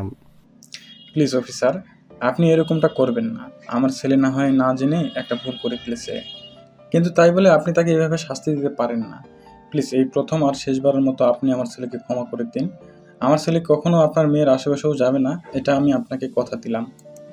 আই এম সরি মিস্টার, আমি আপনার কথা রাখতে পারলাম না। যে শহরে আমার মতো একজন পুলিশ অফিসার মেয়েকে এরকম হয়রানি শিকার হতে হয়, সেই শহরের সাধারণ জনগণ কিংবা তাদের মেয়েরা কিভাবে শান্তিতে থাকে আমি সেটাই বুঝতে পারছি না। যাই হোক, আপনি এখন আসতে পারেন। আপনার ছেলেকে কাল কোর্টে তোলা হবে, তারপর সেখানেই আপনার সঙ্গে দেখা হবে। প্লিজ অফিসার, দেখুন আমার ছেলে ছোট মানুষ, বুঝতে পারেনি। দেখুন আমরা তো বড় হয়েছি, চলুন না আমরা এই বিষয়টাকে ম্যানেজ করে ফেলি। কেন শুধু শুধু ঝামেলা তৈরি করছেন? আমি কোনো ঝামেলা তৈরি করছি না, আর কোনো ঝামেলা তৈরি করতে চাইছিও না। আপনি প্লিজ এখান থেকে চলে যান, এটাই আপনার জন্য ভালো হবে। তা না হলে কিন্তু আমি আপনাকে অপরাধীকে সাহায্য করার কারণে গ্রেপ্তার করতে 2 বার চিন্তা করব না। অফিসার, ঠিক আছে অফিসার, আমি চলে যাচ্ছি, কিন্তু একটা কথা মনে রাখবেন, আমি আমার ছেলেকে জেলে দিতে দিব না। আমি আমার ছেলেকে মুক্ত করেই নেব। কিন্তু আপনি যেটা করলেন সেটা কিন্তু একদম ভালো করলেন না। আমার ভালো আপনাকে চিন্তা করতে হবে না, আপনি বাসায় ফিরে আপনার ছেলে চিন্তা করেন। ছেলেকে যদি আজ ভালো কিছু শিক্ষা দিতেন তাহলে আপনাকে আজ হয়তো এখানে আসতে হতো না। রাজের আব্বু তখন আর এই কথার কোনো উত্তর না দিয়ে থানা থেকে বের হয়ে বাসায় চলে গেল। আর পরের দিন রাজকে কোর্টে পেশ করা হলো। আর তারপর জজ সাহেবের সামনে তার বিরুদ্ধে অভিযোগ পেশ করা হলো। সবকিছু শুনে জজ সাহেব রাজকে 6 মাসের কারাদণ্ড দিল। বিচার সভা শেষ হলে রাজকে জেল হাজতে নিয়ে যাওয়া হচ্ছিল। তখনই রাজের আব্বু তার সামনে এসে দাঁড়ালো। রাজ তখন তার আব্বুকে জড়িয়ে ধরে কাঁদতে কাঁদতে বলল, আব্বু, এটা তুমি কি করলে? তুমি আমাকে বাঁচাতে পারলে না? আমাকে এখন জেল হাজতে যেতে হবে, জেলের ঘানি টানতে হবে। এখন আমাকে দোষ দিচ্ছিস কেন? তুই তো নিজে নিজেই নিজের পায়ে কুড়ুল মেরেছিস, তাহলে আমাকে কেন কথা শোনাচ্ছিস? তুই কেন ইচ্ছে করে ওই পুলিশ অফিসারের মেয়ের সঙ্গে এরকম করতে গেলি? তুই যদি এরকম না করতি তাহলে তো আর এটা হতো না। তুমি তো আমাকে বলে দিয়েছো আমাকে আমার ইচ্ছা মতো চলতে, তাহলে আমি কোথায় দোষ করলাম সেটাই আমাকে বলো। এই মেয়েটার ওপর অনেক দিন ধরেই আমার চোখ পড়েছিল, কিন্তু মেয়েটার সঙ্গে প্রতিদিন একটা ছেলে ভার্সিটিতে আসতো, তার জন্যই মেয়েটার সঙ্গে কথা বলার সুযোগ উঠেনি। গতকাল মেয়েটা একা একা ভার্সিটিতে আসে, তাই আমি একটু চান্স নেওয়ার চেষ্টা করি, কিন্তু তারপরেই আমার সঙ্গে এরকমটা হয়ে গেল। যা হওয়ার তা তো হয়েই গেছে, এখন তো আর কিছুই করার নেই। এখন আফসোস করে কোনো লাভ নেই। এখন তোমাকে আগামী 6 মাস জেলেই থাকতে হবে। তারপর তুমি কোনো চিন্তা করো না, আমি আমার সাধ্যমতো চেষ্টা করব তোমাকে জামিনে মুক্ত করে আনার জন্য। এরপর রাজার তার আব্বুকে কোনো কথা বলার সুযোগই না দিয়ে পুলিশ রাজকে নিয়ে জেল হাজতে চলে গেল। অপরদিকে পরের দিন থেকেই রিহা আর হৃদয়ের ভার্সিটির এক্সাম। হৃদয় এখন মোটামুটি সুস্থ, তাই সকালবেলা ঘুম থেকে উঠেই রেডি হয়ে নিল। অপরদিকে রিহা অনেকক্ষণ ধরেই রেডি হয়ে ড্রয়িং রুমে বসে অপেক্ষা করছিল। হৃদয়ও ততক্ষণে ড্রয়িং রুমে আসলো, আর এটা দেখে রিহা বলতে লাগলো, আরে তোমার এতক্ষণে আসার সময় হলো? আমি সেই কখন থেকে বসে বসে তোমার জন্য অপেক্ষা করছি। পরীক্ষা শুরু হওয়ার আর মাত্র আধা ঘন্টা সময় বাকি আছে। আমরা কি এই সময়ের মধ্যে ভার্সিটিতে পৌঁছাতে পারবো? আরে বাবা, তুমি কোনো চিন্তা করো না, আমরা এই সময়ের মধ্যেই ভার্সিটিতে পৌঁছে যাব। চিন্তার কোনো কারণ নেই। এখন চলো তো। এই বলে হৃদয় আর রিহা দুজনে বাসা থেকে বের হয়ে যায়, আর তারপর সোজা ভার্সিটি। এরপর দেখতে দেখতে তাদের পরীক্ষা শেষ হয়ে গেল। ইতিমধ্যে তাদেরকে 15 দিনের ছুটি দেওয়া হয়েছে। রিহা বাসে এসেই তার আম্মুকে উদ্দেশ্য করে বলতে লাগলো, আম্মু ভার্সিটি থেকে 15 দিনের ছুটি দিয়েছে। এই 15 দিন কি করা যায় বলো তো? তুমি কি করবে সেটা আমি তোমাকে কি করে বলবো? আমি ভাবছিলাম হৃদয় তো মনে হয় গ্রামের বাড়িতে চলে যাবে, তাকে গ্রামের বাড়িতে যেতে না দিয়ে আমরা কক্সবাজার কিংবা সেন্ট মার্টিন থেকে ঘুরে আসি। সেটা আমি কি করে বলবো? তুমি তাকে জিজ্ঞাসা করো, সে যদি যেতে চায় তাহলে চলে যাও, আমার তো কোনো সমস্যা নেই। তাছাড়া তোমার আব্বু ব্যাপারে কোনো আপত্তি করবে না। রিহা তখন আর কোনো কথা না বলে সোজা হৃদয়ের রুমে চলে গেল তার সঙ্গে কথা বলার জন্য। রিহা হৃদয়ের রুমে এসে দেখতে পেল হৃদয় গ্রামের বাড়িতে যাওয়ার জন্য তৈরি হচ্ছে, কাপড় চোপড় ব্যাগে ভরছে। এটা দেখে রিহা কি বলবে কিছুই বুঝতে না পেরে চুপচাপ দাঁড়িয়ে থাকে। আর এদিকে হৃদয় রিহাকে এভাবে দাঁড়িয়ে থাকতে দেখে প্রশ্ন করলো, কি ব্যাপার রিহা, কিছু হয়েছে নাকি? তুমি এভাবে দাঁড়িয়ে আছো কেন? তুমি কি আমায় কিছু বলবে নাকি? ও কই না, এমনিতেই তোমার রুমে আসলাম। তুমি কি বাড়িতে যাচ্ছ নাকি? দেখা যাচ্ছে তুমি কাপড় চোপড় গোছাচ্ছ। হ্যাঁ, আসলে আম্মু ফোন করেছিল। অনেক দিন ধরে তো বাড়িতে যাওয়া হয় না, সেই কবে বাড়ি থেকে আসা হয়েছে, তাই আম্মু আমাকে ফোন করে বলল পরীক্ষা যখন শেষ হয়ে গেছে আর কিছুদিনের ছুটিও দেওয়া হয়েছে ভার্সিটি থেকে, তাই আমি যেন গ্রামের বাড়ি থেকে একবার ঘুরে আসি আর বাবা মায়ের সঙ্গে দেখা করে আসি। ও আচ্ছা, তাহলে তো এটা খুবই ভালো খবর। ঠিক আছে, ভালোভাবে যাও। আর বাড়িতে পৌঁছে ফোন করতে ভুলবে না কিন্তু। আমি কিন্তু তোমার ফোনের জন্য অপেক্ষা করব, মনে থাকবে তো? আচ্ছা ঠিক আছে, কোনো সমস্যা নেই। আমি বাড়িতে পৌঁছে তোমাকে ফোন করে নিব। আর তোমার কথা আমার মনে থাকবে না কেন? 100 বার মনে থাকবে। আচ্ছা ঠিক আছে, তাহলে তুমি এক্ষুনি রওনা দিয়ে দাও। তা না হলে আবার বাড়িতে গিয়ে পৌঁছাতে পৌঁছাতে অনেক বেশি রাত হয়ে যাবে, তখন আবার গ্রামের বাড়িতে কোনো গাড়ি পাবে না। হ্যাঁ, এটা তুমি একদম ঠিক কথাই বলেছ। এখন যদি আমি বাসা থেকে বের না হই তাহলে অনেক বেশি লেট হয়ে যাবে, যার জন্য আমি স্টেশন থেকে নেমে বাড়িতে যাওয়ার জন্য কোনো গাড়ি পাবো না। এই বলে হৃদয় রুম থেকে বের হয় আর রিহার আম্মুর কাছ থেকে বিদায় নিয়ে বাসা থেকে বের হয়ে তারপর সেখান থেকে সোজা বাস স্টপার টিকিট কেটে তারপর হৃদয় রওনা দিল গ্রামের বাড়ির উদ্দেশ্যে। অপরদিকে রিহার সময় যেন কোনোভাবেই কাটছিল না। সে অপেক্ষা করতেই লাগলো কখন হৃদয় তাকে ফোন করবে। সে বারবার মোবাইল হাতে নেয় হৃদয়কে ফোন করার জন্য, কিন্তু সাহস পাচ্ছিল না। তার কেমন যেন একটা বাধা লাগছিল, তাই সে আর ফোন করলো না। নিজেই অপেক্ষা করতে লাগলো হৃদয়ের ফোনের। এভাবে দেখতে দেখতে সন্ধ্যা হয়ে গেল, কিন্তু হৃদয় তখনও ফোন করলো না। তাই রিহা মনে মনে ভাবতে লাগলো হৃদয়ের হয়তো কোনো ঝামেলা হয়েছে, তাই সে ফোন করতে পারছে না। তখনই রিহা নিজের ফোনটা হাতে নিল আর সঙ্গে সঙ্গেই হৃদয়ের নাম্বারে ফোন দিল। দুবার রিং হওয়ার পরেই হৃদয় ফোনটা রিসিভ করলো আর বলতে লাগলো, কি ব্যাপার রিহা, তুমি এই সময় ফোন করলে? কোনো ঝামেলা হয়েছে নাকি? না মানে আসলে তুমি তো বাসা থেকে বের হয়ে গেছো, অনেকক্ষণ হয়েছে। তুমি বাড়িতে গিয়ে পৌঁছেছো কিনা সেটা জানার জন্যই আসলে আমার মনটা কেমন যেন করছিল, তাই তোমাকে ফোন করলাম। আরে বাবা, এত তাড়াতাড়ি আমি বাড়িতে কি করে পৌঁছে যাব? তুমি তো জানো ঢাকা শহরের রাস্তায় প্রচুর যানজট থাকে। ঢাকা থেকে বের হতেই তো অনেকক্ষণ সময় লেগে গেছে, আর আমাদের বাড়িতে গিয়ে পৌঁছাতে প্রায় আরও 2 থেকে আড়াই ঘন্টার মতো সময় লাগবে। আমি বাড়িতে পৌঁছে তারপরেই তোমাকে ফোন করব। আচ্ছা ঠিক আছে, তাহলে আমি রাখছি। আর হ্যাঁ, তুমি কিন্তু কিছু কিনে খেয়ে নিও, কারণ তোমার তো প্রতিদিনই সন্ধ্যাবেলায় কিছু খাওয়ার অভ্যাস। আজ তো তুমি বাসায় নেই, তাই আজ তো আর আমি তোমাকে কিছু খাওয়াতে পারবো না, তাই। আচ্ছা ঠিক আছে, কোনো সমস্যা নেই। আমি সামনে কোনো ভালো রেস্টুরেন্ট পেলে ওখান থেকে খাবার খেয়ে নেব, তোমাকে কোনো টেনশন করতে হবে না। এই বলে হৃদয় ফোনটা কেটে দেয়। আর তারপর রাত 8টার দিকে হৃদয় এসে গ্রামের বাড়িতে পৌঁছায়।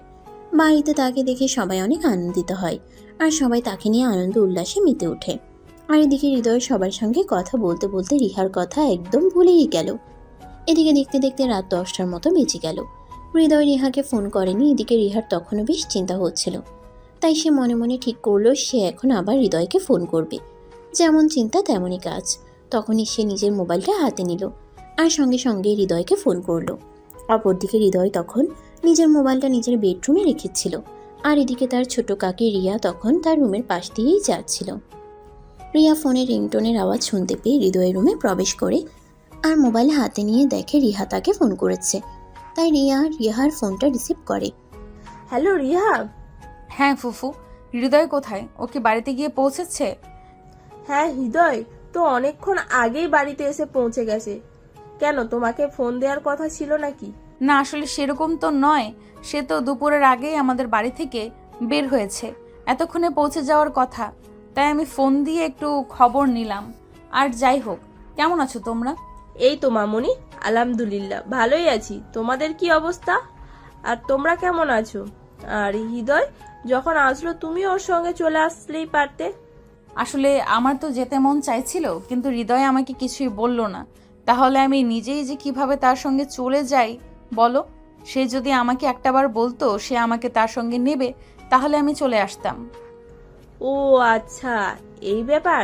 আচ্ছা ঠিক আছে, কোনো সমস্যা নেই। আমরা তো ভাবছি কয়দিন পর সবাই মিলে তোমাদের ওখানে বেড়াতে আসবো। ও আচ্ছা, তাহলে তো এটা খুবই ভালো খবর। তাহলে অনেক আনন্দ হবে। আচ্ছা ফুফু, এখন তাহলে রাখি, আমার একটু কাজ আছে, আমি একটু কাজ করব। এই বলে রিহা ফোনটা কেটে দেয়। আসলে সে তো ফোন করেছিল হৃদয়ের সঙ্গে কথা বলার জন্য, কিন্তু হৃদয়ের সঙ্গে যখন কথা বলা হলো না, তখন আর তার অন্য কারোর সঙ্গে কথা বলতে ইচ্ছে করছিল না, তাই সে ফোনটা কেটে দেয়। ওদিকে গল্প গুজব শেষ হলে সবাই নিজেদের রুমে গিয়ে ঘুমিয়ে পড়ল। আর হৃদয় যখন নিজের রুমে আসলো, তখনই হঠাৎ তার রিহার কথা মনে পড়ল। তাই সে মোবাইলটা হাতে নিল। সে দেখতে পেল রিহা তাকে ফোন করেছিল, কিন্তু সেই ফোনটা অন্য কেউ রিসিভ করেছিল। তখন হৃদয় আর 7-5 চিন্তা না করে রিহার নাম্বারে ফোন দেয়। 2-3 বার রিং হওয়ার পরও রিহা ফোনটা রিসিভ করে না। আসলে হৃদয় ফোন করেনি এটা দেখে রিহার খুব মন খারাপ লাগছিল, তাই সে বিছানায় না শুয়ে ব্যালকনিতে গিয়ে আকাশের তারা দেখছিল। তখনই সে মোবাইলে রিংটোনের আওয়াজ শুনে দৌড়ে বেডরুমে চলে আসে আর দেখতে পায় হৃদয় তাকে ফোন করেছে। তাই সে সঙ্গে সঙ্গেই ফোনটা রিসিভ করলো আর বলতে লাগলো, তুমি তো আচ্ছা বেঈমান মানুষ। আমি সেই কখন থেকে তোমার ফোনের অপেক্ষা করছি, তুমি একটাবার আমার সঙ্গে কথা বলার প্রয়োজন বোধ করলে না? না মানে আসলে তুমি তো এটা খুব ভালো করেই জানো আমার বাড়ির সবাই আমাকে কতটা ভালোবাসে। আর এতদিন পর গ্রামের বাড়িতে এসেছি, সবাই আমাকে নিয়ে এতটাই ব্যস্ত হয়ে পড়েছিল যে আমি তোমাকে ফোন করার সময়টাও পাইনি। I am so sorry, please আমাকে ক্ষমা করে দাও। তুমি যে সবার মাঝে আমাকে ভুলে যাবে এরকমটা আমি চিন্তাও করিনি।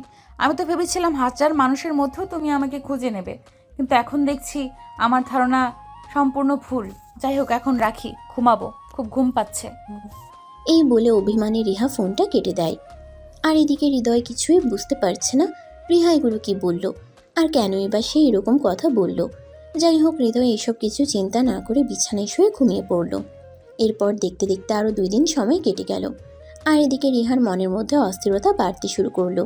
সে কোনোভাবেই হৃদয়কে ছাড়া থাকতে পারছিল না, তাই সে বারবার হৃদয়কে ফোন করতে থাকে।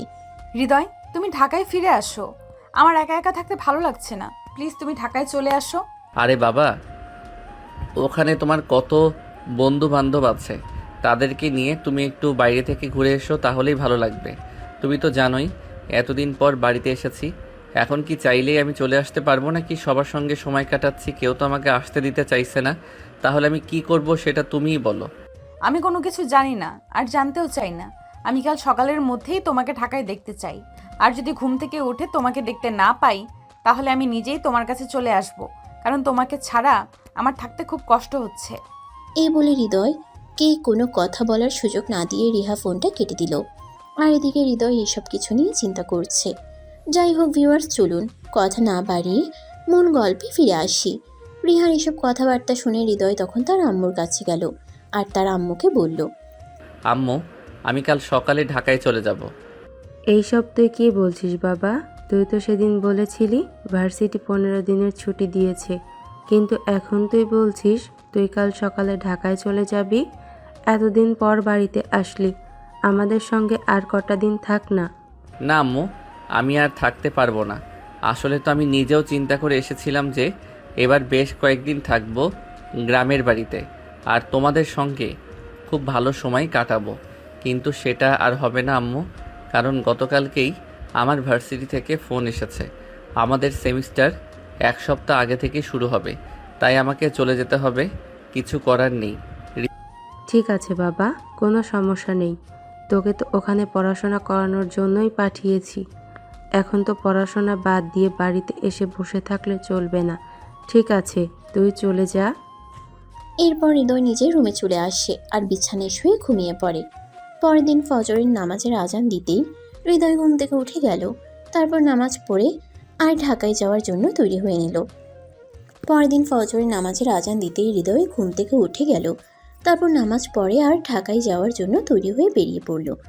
সকাল 7টার বাসে ঢাকায় চলে আসে আর তার সেখানে এসে পৌঁছাতে পৌঁছাতে প্রায় দুপুর 1টার মতো বেজে গেল। এদিকে রিহা ড্রয়িং রুমে বসে তার জন্য অপেক্ষা করছে। হৃদয় বাড়ির সামনে এসে যখন কলিং বেলে চাপ দিল, তখন রিহা দৌড়ে এসে দরজাটা খুলে দেয়।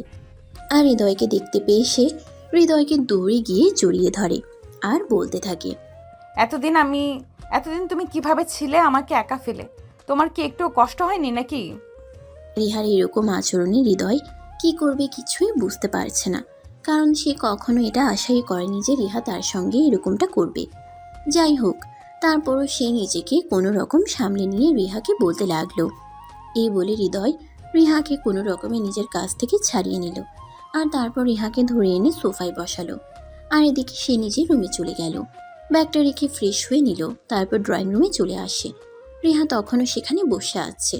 হৃদয় তখন বলতে থাকে, রিহা, কী হচ্ছে এসব? তুমি আমাকে জড়িয়ে ধরেছো কেন? প্লিজ তুমি আমাকে ছেড়ে দাও। এটা তোমার বাড়ি আর এখানে যে কোনো সময় যে কেউ চলে আসতে পারে। আর তোমাকে আমাকে এভাবে দেখে ফেললে সবাই আমাদের নিয়ে ভুল কিছু চিন্তা করবে। যার যা চিন্তা করার দরকার সে তাই করুক, তাতে আমার কিছুই যায় আসে না। কিন্তু তুমি যতক্ষণ আমার কথার উত্তর না দিবে ততক্ষণ আমি তোমাকে ছাড়ছি না আর ছাড়বও না। তুমি কি করেছিলে আমাকে ছাড়া এতটা দিন? প্লিজ রিহা, তুমি আমাকে ছাড়ো, আর তারপর আমি তোমার সকল প্রশ্নের উত্তর দিচ্ছি। কিন্তু এখন আর তুমি আমাকে এভাবে জড়িয়ে ধরে রেখো না। প্লিজ ছাড়ো আমাকে। আচ্ছা রিহা, তোমার কি হয়েছে বলো? তোমার কি মাথায় কোনো সমস্যা হয়েছে নাকি? এই একদম ফালতু কথা বলবে না। একদম তুমি আমাকে পাগল প্রমাণ করার চেষ্টাও করবে না। আমি সম্পূর্ণ ঠিক আছি, আমার মাথায় কোনো সমস্যা হয়নি। কিন্তু আমি তোমার কথা বিশ্বাস করতে পারছি না। আমার মনে হয় তোমার মাথায় কোনো সমস্যা হয়েছে, যার কারণে তুমি এরকম পাগলের মতো আচরণ করছো। আচ্ছা ঠিক আছে, বাদ দাও। এখন তুমি আমাকে এটা বলো যে আমি বাড়িতে ঢোকার সঙ্গে সঙ্গে তুমি আমাকে জড়িয়ে ধরলে কেন? জানি না, আর জানলেও সেটার কৈফিয়ত আমি তোমাকে দিতে পারবো না। আমার ইচ্ছে হয়েছিল তাই আমি তোমাকে জড়িয়ে ধরেছি। তাই বলে কি এটার জন্য আমাকে তোমার কাছে কৈফিয়ত দিতে হবে নাকি? তোমার কাছে কৈফিয়ত চাওয়ার সাহস আমার নেই। যাই হোক, বাদ দাও এই কথা। আঙ্কেল আন্টি কোথায়? তাদেরকে দেখছি না কেন? আসলে আব্বু আম্মুকে নিয়ে ওনার এক বন্ধুর বাসায় দাওয়াতে গেছেন। আজকে বাড়িতে কেউ নেই আর আব্বু আম্মুও ফিরে আসবে না। আজ শুধু বাড়িতে তুমি আর আমি। তাই তো তোমাকে বললাম তাড়াতাড়ি ঢাকায় চলে আসার জন্য। রিহা, এসব তুমি কি বলছো? আমি তো কিছুই বুঝতে পারছি না।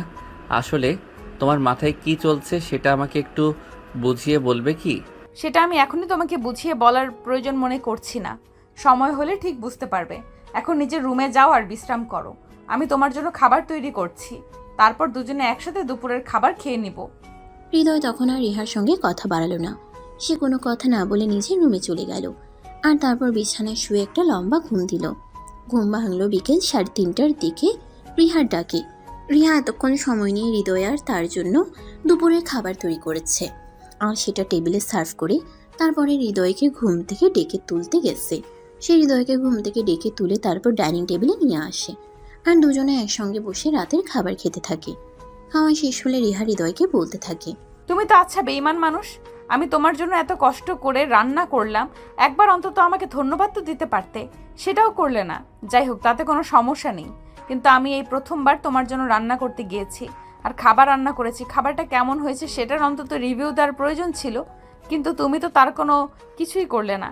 না মানে আসলে তুমি তো খুব ভালো করেই জানো আমি কখনোই বাহিরের খাবার খুব একটা খাই না। আর সকালবেলাও খুব সকালে বাড়ি থেকে বের হয়ে গেছি, তাই বাড়িতেও কোনো কিছু খাওয়া হয়নি। তাই পেটে প্রচণ্ড ক্ষুধা ছিল, তুমি খাবারটা সামনে এনে দিয়েছো আর আমি তখন গপ গপ করে খাবারটা খেয়ে নিয়েছি। তাই আমি তোমাকে রিভিউ জানাতে পারিনি। I am so sorry. তবে তোমার রান্নাটা দারুণ হয়েছে। আচ্ছা ঠিক আছে, তাহলে খাবারটা শেষ করো। হৃদয় তখন কোনো কথা না বলে খাবার খেতে লাগলো আর এদিকে কিছুক্ষণের মধ্যেই তার খাওয়া শেষ হয়ে গেল। খাওয়া শেষ হলে সে নিজেও রুমে চলে গেল আর এদিকে রিহা খাবার খেয়ে তারপর সবকিছু গুছিয়ে উপরে চলে আসে। হৃদয় তখন নিজের বিছানায় শুয়ে শুয়ে বিশ্রাম নিচ্ছিল। তখনই রিহা তার রুমে এসে পৌঁছায়। হৃদয় সেটা লক্ষ্য করে আর রিহাকে বলে, হ্যাঁ রিহা বলো, কিছু বলবে নাকি? আচ্ছা, তুমি কি কখনো কাউকে ভালোবেসেছো? আই মিন প্রেম টেম করেছো? হঠাৎ তুমি এরকম প্রশ্ন কেন করছো? আমি তো সেটাই বুঝতে পারছি না। তাছাড়া আমি প্রেম টেম কেন করতে যাব? প্রেম করার মতো বয়স আর সময় কোনোটাই আমার হয়ে ওঠেনি। ও আচ্ছা ঠিক আছে, এমনি তোমাকে জিজ্ঞাসা করলাম আর কি। আচ্ছা ঠিক আছে, তুমি বিশ্রাম নাও, আমার একটু কাজ আছে, আমি আমার রুমে যাচ্ছি। সত্যি যদি হৃদয় তখনও প্রেম না করে থাকে, কাউকে ভালো না বেশি থাকে, তাহলে এটা তার জন্য খুবই সহজ হবে, কারণ সে মনে মনে হৃদয়কে খুব বেশি ভালোবেসে ফেলেছে। যদিও সে এটা তার ফ্যামিলি কিংবা হৃদয় কাউকেই প্রকাশ করে বলতে পারছে না, তবে সে অপেক্ষায় আছে সুযোগের জন্য। যখনই সে সুযোগ পাবে তখনই সে সবাইকে এটা জানিয়ে দেবে। মনে মনে অন্য একটা চিন্তাও করছে, যার কারণে সে হৃদয়কে আজকে ঢাকায় আসতে বলল। তো ভিউয়ার্স, চলুন রিহা মনে মনে কি চিন্তা করছে সেটাই জেনে নেওয়া যাক। রিহা বিছানায় শুয়ে মনে মনে ভাবতে লাগলো, বাড়িতে কেউ নেই, শুধু হৃদয় একাই রয়েছে। তাই হৃদয়কে আজ আমার মনের কথাটা বলা একটু সহজ হয়ে উঠবে। এটাই মনে মনে চিন্তা করছিল। আর এদিকে দেখতে দেখতে সন্ধ্যা ঘনিয়ে রাত হয়ে আসলো। রাত আনুমানিক 9টার মধ্যেই তারা দুজনে রাতের খাবার খেয়ে নিল আর হৃদয় নিজের রুমে এসে ঘুমিয়ে পড়ল। অপরদিকে রিহা নিজের রুমে গিয়ে নিজেকে একটু পরিপাটি করে সাজগোজ করলো। রাত আনুমানিক তখন 11টার মতো বাজে। রিহা তখন হৃদয়ের রুমে আসে। হৃদয় তখনও ঘুমাচ্ছে। রিহা হৃদয়ের রুমের দরজাটা বন্ধ করে দেয়। দরজা বন্ধ করার আওয়াজ পেয়ে হৃদয় ঘুম থেকে জেগে উঠল। হৃদয় এই সময়ে রিহাকে তার রুমের মধ্যে দেখতে পেয়ে অনেকটাই চমকে গেল আর বলতে লাগলো, কি ব্যাপার রিহা, কিছু হয়েছে নাকি? তুমি এই সময়ে আমার রুমে, তাও আবার এত সুন্দর করে সাজুগুজু করে? কেন এই রুমে আসা কি আমার জন্য নিষেধ আছে নাকি? আমি এই রুমে আসলেই বারবার তুমি আমাকে জিজ্ঞাসা করো আমি কেন এসেছি। না, এই রুমে আসা তোমার জন্য নিষেধ থাকতে যাবে কেন? এখন রাত 11টার বেশি বাজে, এখন তো তোমার ঘুমিয়ে যাওয়ার কথা। তাহলে তুমি আমার রুমে কি করছো? আমি তোমাকে কিছু বলতে চাই, আমার মনে হয় এটাই উপযুক্ত সময়, তাই আমি এখন তোমার সঙ্গে কথা বলতে এসেছি। রিহা, আসলে কি তুমি ঠিক আছো নাকি তোমার শরীর খারাপ আছে? আমি বুঝতে পারি না তুমি বারবার আমার সঙ্গে এইভাবে কেন কথা বলো। আমার কেন শরীর খারাপ থাকতে যাবে? আমি একদম ঠিক আছি আর আমার কোনো সমস্যা হয়নি। এই বলে রিহা কিছুক্ষণ চুপচাপ বসে রইল আর তারপরে আবার সে নিজেই থেকেই বলতে লাগল, হৃদয়, আমার মনে হয় আমি তোমাকে ভালোবেসে ফেলেছি। এবার আমি নিশ্চিত হলাম যে সত্যি সত্যি তোমার মাথায় সমস্যা হয়েছে। তা না হলে তুমি এমন পাগলের মতো কথা বলছো কি করে? আমি জানি না, যদি আমার এই সব কিছুই তোমার আমাকে পাগল মনে হয় তাহলে আমি পাগলই হয়ে গেছি। তবে আমি সত্যিই তোমাকে ভালোবেসে ফেলেছি হৃদয়। তোমাকে ছাড়া আমি কোনো কিছু কল্পনাও করতে পারছি না। তোমাকে ছাড়া আমি থাকতে পারছি না। প্রত্যেকটা নিঃশ্বাসে আমার তোমার কথা মনে পড়ে। আমি যেখানেই যাই, যা কিছুই করি না কেন, আমি তোমাকে কোনোভাবেই আমার মনের আঙিনা থেকে সরাতে পারি না। শোনো, এখন না তোমার রঙিন বয়স, চোখে রঙিন চশমা পরে আছো তো তাই তোমার এরকম মনে হচ্ছে। যখন তোমার এই সময়টা কেটে যাবে তখন তুমি দেখবে সবটা ভুলে গেছো, আর তখন তোমার সব কিছু একদম ঠিক হয়ে যাবে। হৃদয়, আমার কোনো কিছুই ঠিক হবে না। আর আমি যা বলছি একদম সত্যি কথাই বলছি। আমি তোমায় সত্যিই ভালোবেসে ফেলেছি। এই বলে রিহা কিছুক্ষণ চুপচাপ বসে রইল। আর তারপরে আবার সে নিজের থেকেই বলতে শুরু করলো। এই কথা বলে রিহা হৃদয়ের দিকে এগোতে থাকে। এটা দেখে হৃদয় বলতে থাকে, আরে এসব তুমি কি করছো? তুমি আমার দিকে এভাবে এগিয়ে আসছো কেন? যেখানে আছো সেখানেই দাঁড়িয়ে যাও, আমার দিকে একদম এগোবে না বলে দিলাম। কিন্তু রিহা তার কোনো কথাই শুনছিল না। রিহা তার দিকে এগিয়ে চলল। অপরদিকে হৃদয় পিছাতে পিছাতে একদম দেয়ালে পিঠ ঠেকে গেল। সে আর পিছানোর কোনো সুযোগ পাচ্ছিল না। তখনই সে রিহাকে বলতে থাকে, রিহা, আমি তোমাকে শেষবারের মতো বলছি, যা করতে চলেছো তা কিন্তু একদম ভুল। তুমি যেখানে আছো সেখানে দাঁড়িয়ে যাও, উল্টাপাল্টা কোনো কিছু করার চিন্তা করো না। কিন্তু রিহা তার কোনো কথাই শুনল না। একদম হৃদয়ের কাছাকাছি চলে গেল।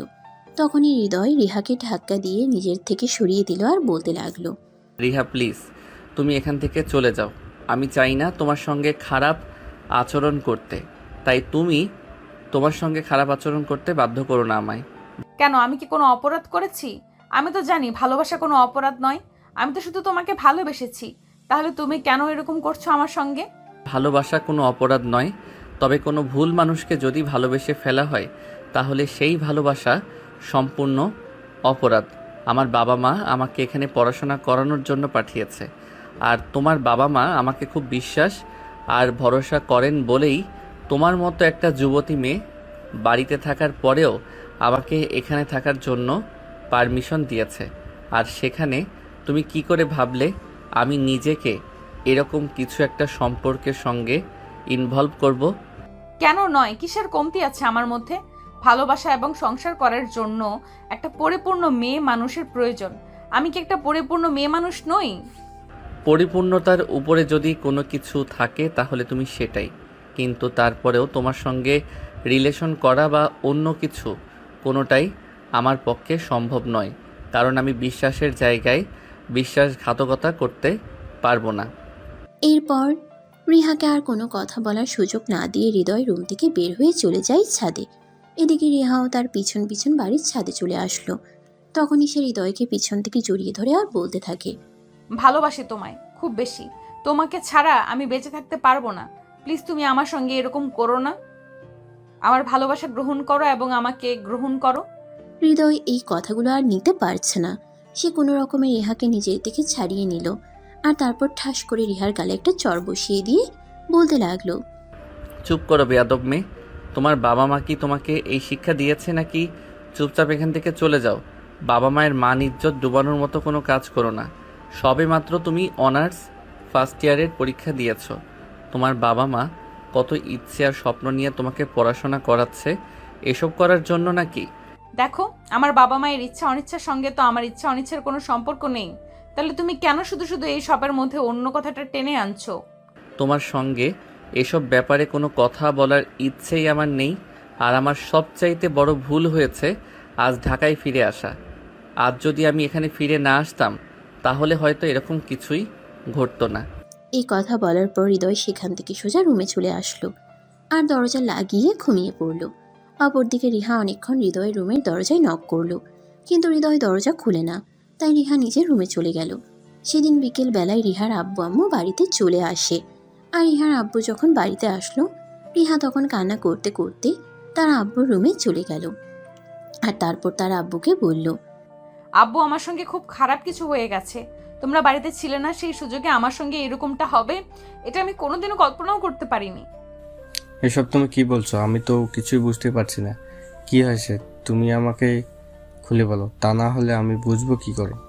আব্বু, কাল রাতে তোমরা বাড়িতে থাকবে না এটা হৃদয় জানতে পেরেছিল, তাই সে কাল আমাদের বাসায় আসে। আর তারপর যা হয়েছে তা আমি তোমাকে আর মুখে বলতে পারবো না। যাকে কিনা বিশ্বাস করে আমার বাড়িতে আমি জায়গা দিলাম, আর সেই কিনা আমার বিশ্বাসের ঘরে চুরি করলো। ঠিক আছে, তুমি এক্ষুনি হৃদয়কে আমার কাছে ডেকে পাঠাও। এদিকে হৃদয় নিজের রুমে শুয়ে শুয়ে তখনও ঘুমাচ্ছিল। রিহা তখন হৃদয়ের রুমে দরজায় নক করলো আর বলতে লাগলো, এই হৃদয়, কি হলো? তুমি কি এখনো ঘুমাচ্ছ? কেন? আবু বাড়িতে এসেছে, তোমাকে ডাকছে, তাড়াতাড়ি নিচে চলো। আচ্ছা ঠিক আছে, তুমি যাও, আমি 2 মিনিট পরে আসছি। রিহা তখন চলে গেল। আর এদিকে হৃদয় বিছানা থেকে নেমে হাত মুখ ধুয়ে তারপর নিচে আসলো। রিহার আব্বুকে দেখে বলতে লাগলো, আসসালামু আলাইকুম আঙ্কেল, কেমন আছেন আপনি? আর বাসায় কখন আসলেন? চুপ কর বেয়াদব মার্কা ছেলে, তোকে আমি বিশ্বাস করে আমার বাড়িতে থাকতে দিয়েছিলাম, আর তুই কিনা আমার সঙ্গে এত বড় বিশ্বাসঘাতকতা করলি। তুই আজকে এই মুহূর্তে আমার বাড়ি থেকে বের হয়ে যাবি। আমি তোকে এখানে আর এক মুহূর্ত দেখতে চাই না। রিহার আব্বুর কথা শুনে হৃদয় অনেকটাই চমকে গেল। সে বুঝতে পারল না রিহার আব্বু এসব কি বলছে। তখন সে রিহার আব্বুকে বলতে লাগলো, কি হয়েছে আঙ্কেল? আমি তো কিছুই বুঝতে পারছি না। আপনি আমার সঙ্গে এরকম আচরণ কেন করছেন? আপনি তো কখনোই আমার সঙ্গে রাগ করে একটা কথাও বলেন না, তাহলে আজ এভাবে কথা বলার কারণটা কি? এখন নেকা সাজা হচ্ছে। তুই আমার এত বড় সর্বনাশ করছিস, তোর একটাবারও বড় বুক কাঁপলো না আমার এত বড় একটা সর্বনাশ করতে? তুই কি করে পারলি আমার মেয়ের সঙ্গে এরকমটা করতে? মানে আঙ্কেল, এসব আপনি কি বলছেন? আমি আবার আপনার মেয়ের সঙ্গে কি করলাম? এটা আপনি ভাবলেন কি করে আপনার মেয়ের সঙ্গে আমি উল্টাপাল্টা কিছু করব? আব্বু, হৃদয় একদম মিথ্যা কথা বলছে। আমি তোমাকে যা বলেছি সবটাই সত্যি বলছি। আমি তো তোমার মেয়ে, আমি কি কোনোদিন তোমার সঙ্গে মিথ্যা কথা বলতে পারি? সে আমার সঙ্গে খুব খারাপ কাজ করেছে, আমার কাছ থেকে আমার সর্বস্ব ছিনিয়ে নিয়েছে। রিয়া, তুমি চুপ থাকো, তোমাকে কোনো কথা বলতে হবে না। যা করার আমিই করব। এই বেয়াদবটাকে আমি আজকেই বাড়ি থেকে বের করে দেবো, আর তারপরে এমন অবস্থা করব যেটা তুমি কল্পনাও করতে পারবে না। রিহা, এসব তুমি কি বলছো? আমি আবার তোমার সঙ্গে কি করলাম? তুমি কেন আমার সঙ্গে এরকম করছো? আমায় এই বাড়িতে থাকাতে যদি তোমার কোনো সমস্যা হয় তাহলে সেটা তুমি আমাকে সরাসরি বলো, আমি এখান থেকে চলে যাব, কোনো কথা বলবো না। কিন্তু তুমি দয়া করে আমায় কোনো অপবাদ দিও না। তুমি আমার সঙ্গে খারাপ কাজ করতে পেরেছো, সেখানে কোনো সমস্যা নেই, আর আমি সেটা আমার ফ্যামিলির মানুষকে জানিয়ে দিলাম, এতে তোমার খুব সমস্যা হচ্ছে। আব্বু, তুমি প্লিজ এর কথা বিশ্বাস করো না। আমি তোমাকে যেটা বলছি একদম সত্যি কথাই বলছি। এ আমার সঙ্গে খুব খারাপ কিছু করেছে। হৃদয় তখনও বুঝতে পারছে না তার সঙ্গে এসব কি হতে চলেছে, আর রিহা এসব কথা কেনই বা বলছে। অপরদিকে রিহার আব্বু তখনই হৃদয়কে বলতে লাগলো, এই বেয়াদবের বাচ্চা, তুই এক্ষুনি আমার বাড়ি থেকে বের হয়ে চলে যা, তারপর আমি তোর ব্যবস্থা করব। তুই যদি আজ আমার বোনের বাড়ির আত্মীয় না হতি তাহলে দেখতে পারতি আমি তোর কি অবস্থা করতাম। এসব তুমি কি বলছো আব্বু? ওকে আমি এখান থেকে চলে যেতে দিবে? তোমার মেয়ের সঙ্গে ও যা করেছে এর পানিশমেন্ট তো ওকে পেতেই হবে। আমি একে বিয়ে করব, তুমি তো বুঝতেই পারছো। এ আমার সঙ্গে যা কিছু করেছে, এরপর আমি আর অন্য কাউকে বিয়ে করব কি করে? তাছাড়া মানুষজন যদি জানতে পারে তাহলে কি কোনো ভদ্র ফ্যামিলির ছেলে আমাকে বিয়ে করতে চাইবে? তুমি এই সব কিছু নিয়ে কেন চিন্তা করবে না? তুমি তো আর কোনো কিছু করনি, যা করার তা তো এই অসভ্য ছেলেটাই তোমার সঙ্গে করছে, তাই তুমি কোনো চিন্তা করো না। না আব্বু, একদমই তা নয়। ওকে যদি শাস্তি পেতে হয় তাহলে ওর আমাকেই বিয়ে করতে হবে। ও কেন আমার কাছ থেকে আমার সবকিছু ছিনিয়ে নিল? তার ফল তো ওকে ভোগ করতেই হবে। তাই তুমি আজকে ওর সঙ্গে আমার বিয়ের ব্যবস্থা করো, তা না হলে ও এখান থেকে পালিয়ে যেতে পারে। তুমি এরকম একটা বজ্জাত ছেলেকে বিয়ে করবে? না, কখনোই আমি এটা হতে দিতে পারি না। তুমি আমার মেয়ে, এরকম একটা খারাপ ছেলের সঙ্গে আমি কখনোই তোমার বিয়ে দেবো না। না আব্বু, আমি যা করছি একদম চিন্তা ভাবনা করেই বলছি। ও যখন আমার সঙ্গে এরকমটা করেছে তাহলে ওকেই বিয়ে করতে হবে আমাকে। এরপর আমি ওকে হারে হারে বোঝাবো আমার সঙ্গে এরকমটা করার ফল কি। রিহা, তুমি আমার নামে কেন মিথ্যা অপবাদ দিচ্ছ? কেন সত্যটা সবার সামনে বলছো না? এরপর হৃদয় কিছু একটা বলতে চাইছিল, কিন্তু রিহার আব্বু তাকে ধমক দিয়ে থামিয়ে দিল আর বলতে লাগলো, চুপ কর বেয়াদব মার্কা ছেলে, আর একটাও কথা বলবি না। আমার মেয়ে একদম ঠিক কথাই বলেছে, তোকে বিয়ে করতে হবে আমার মেয়েকে, এবং আজকেই বিয়ে করতে হবে। এই বলে তখনই রিহার আব্বু হৃদয়ের বাড়িতে এবং কাজে অফিসে ফোন করলো। হৃদয়ের বাড়ি থেকে সবাই কিছুক্ষণের মধ্যে সেখানে চলে আসে। তারা কেউ এটাই ভাবতে পারছে না যে হৃদয় এরকমটা করতে পারে। সবাই হৃদয়ের উপর প্রচণ্ড অভিমান নিয়ে আসছে, কিন্তু হৃদয় কাউকে কিছু বলতেও পারছে না, কারণ সে যদি এখন কাউকে কিছু বলতে চায় তাহলে হিতে আরও বিপরীত হতে পারে। তাই এই মুহূর্তে চুপ থাকাটাই উত্তম। আর এদিকে দেখতে দেখতে তাদের বিয়ের কাজ সম্পূর্ণ হয়ে গেল। রাত 11টা বাজে। হৃদয় রুমে বসে আছে, আর তখনই রিহা রুমের মধ্যে প্রবেশ করলো।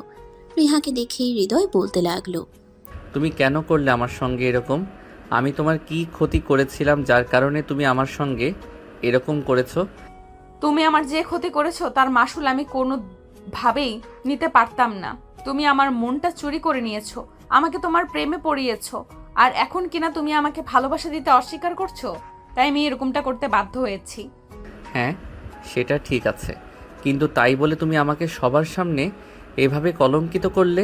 সবাই আমাকে ভুল বুঝলো, কেউ তো সত্যটা জানতে চাইলো না। সবাই যদি সত্যটাই জানতে চাইতো তাহলে কি আমি তোমাকে পেতাম? তোমাকে তো আমার কখনোই পাওয়া হয়ে উঠতো না। তুমি তো অচিরেই আমার জীবন থেকে হারিয়ে যেতে। তাই আমি আর এটা করতে পারলাম না। আমাকে সামান্য একটু ছলনার আশ্রয় নিতে হলো। আর ভালোবাসার জন্য এটুকু করাটা খুব বেশি কিছু নয়। ঠিক আছে, এতক্ষণ তোমার যা ইচ্ছে হয়েছে তুমি তাই করেছো, কিন্তু এখন আমার যা ইচ্ছে হবে আমি তাই করব। তোমায় বিয়ে করেছি, ঠিক আছে, তাই বলে তোমাকে আমার স্ত্রীর অধিকার আমি কখনোই দেব না। তো তুমি কি ভেবেছো তুমি আমাকে স্ত্রীর অধিকার না দিলে আমি তোমাকে ছেড়ে দেব? এটা কখনোই না। তোমাকে যখন আমি আমার করে নিয়েছি তখন বাকিটাও আমি আমার মতো করে আদায় করে নিতে পারবো।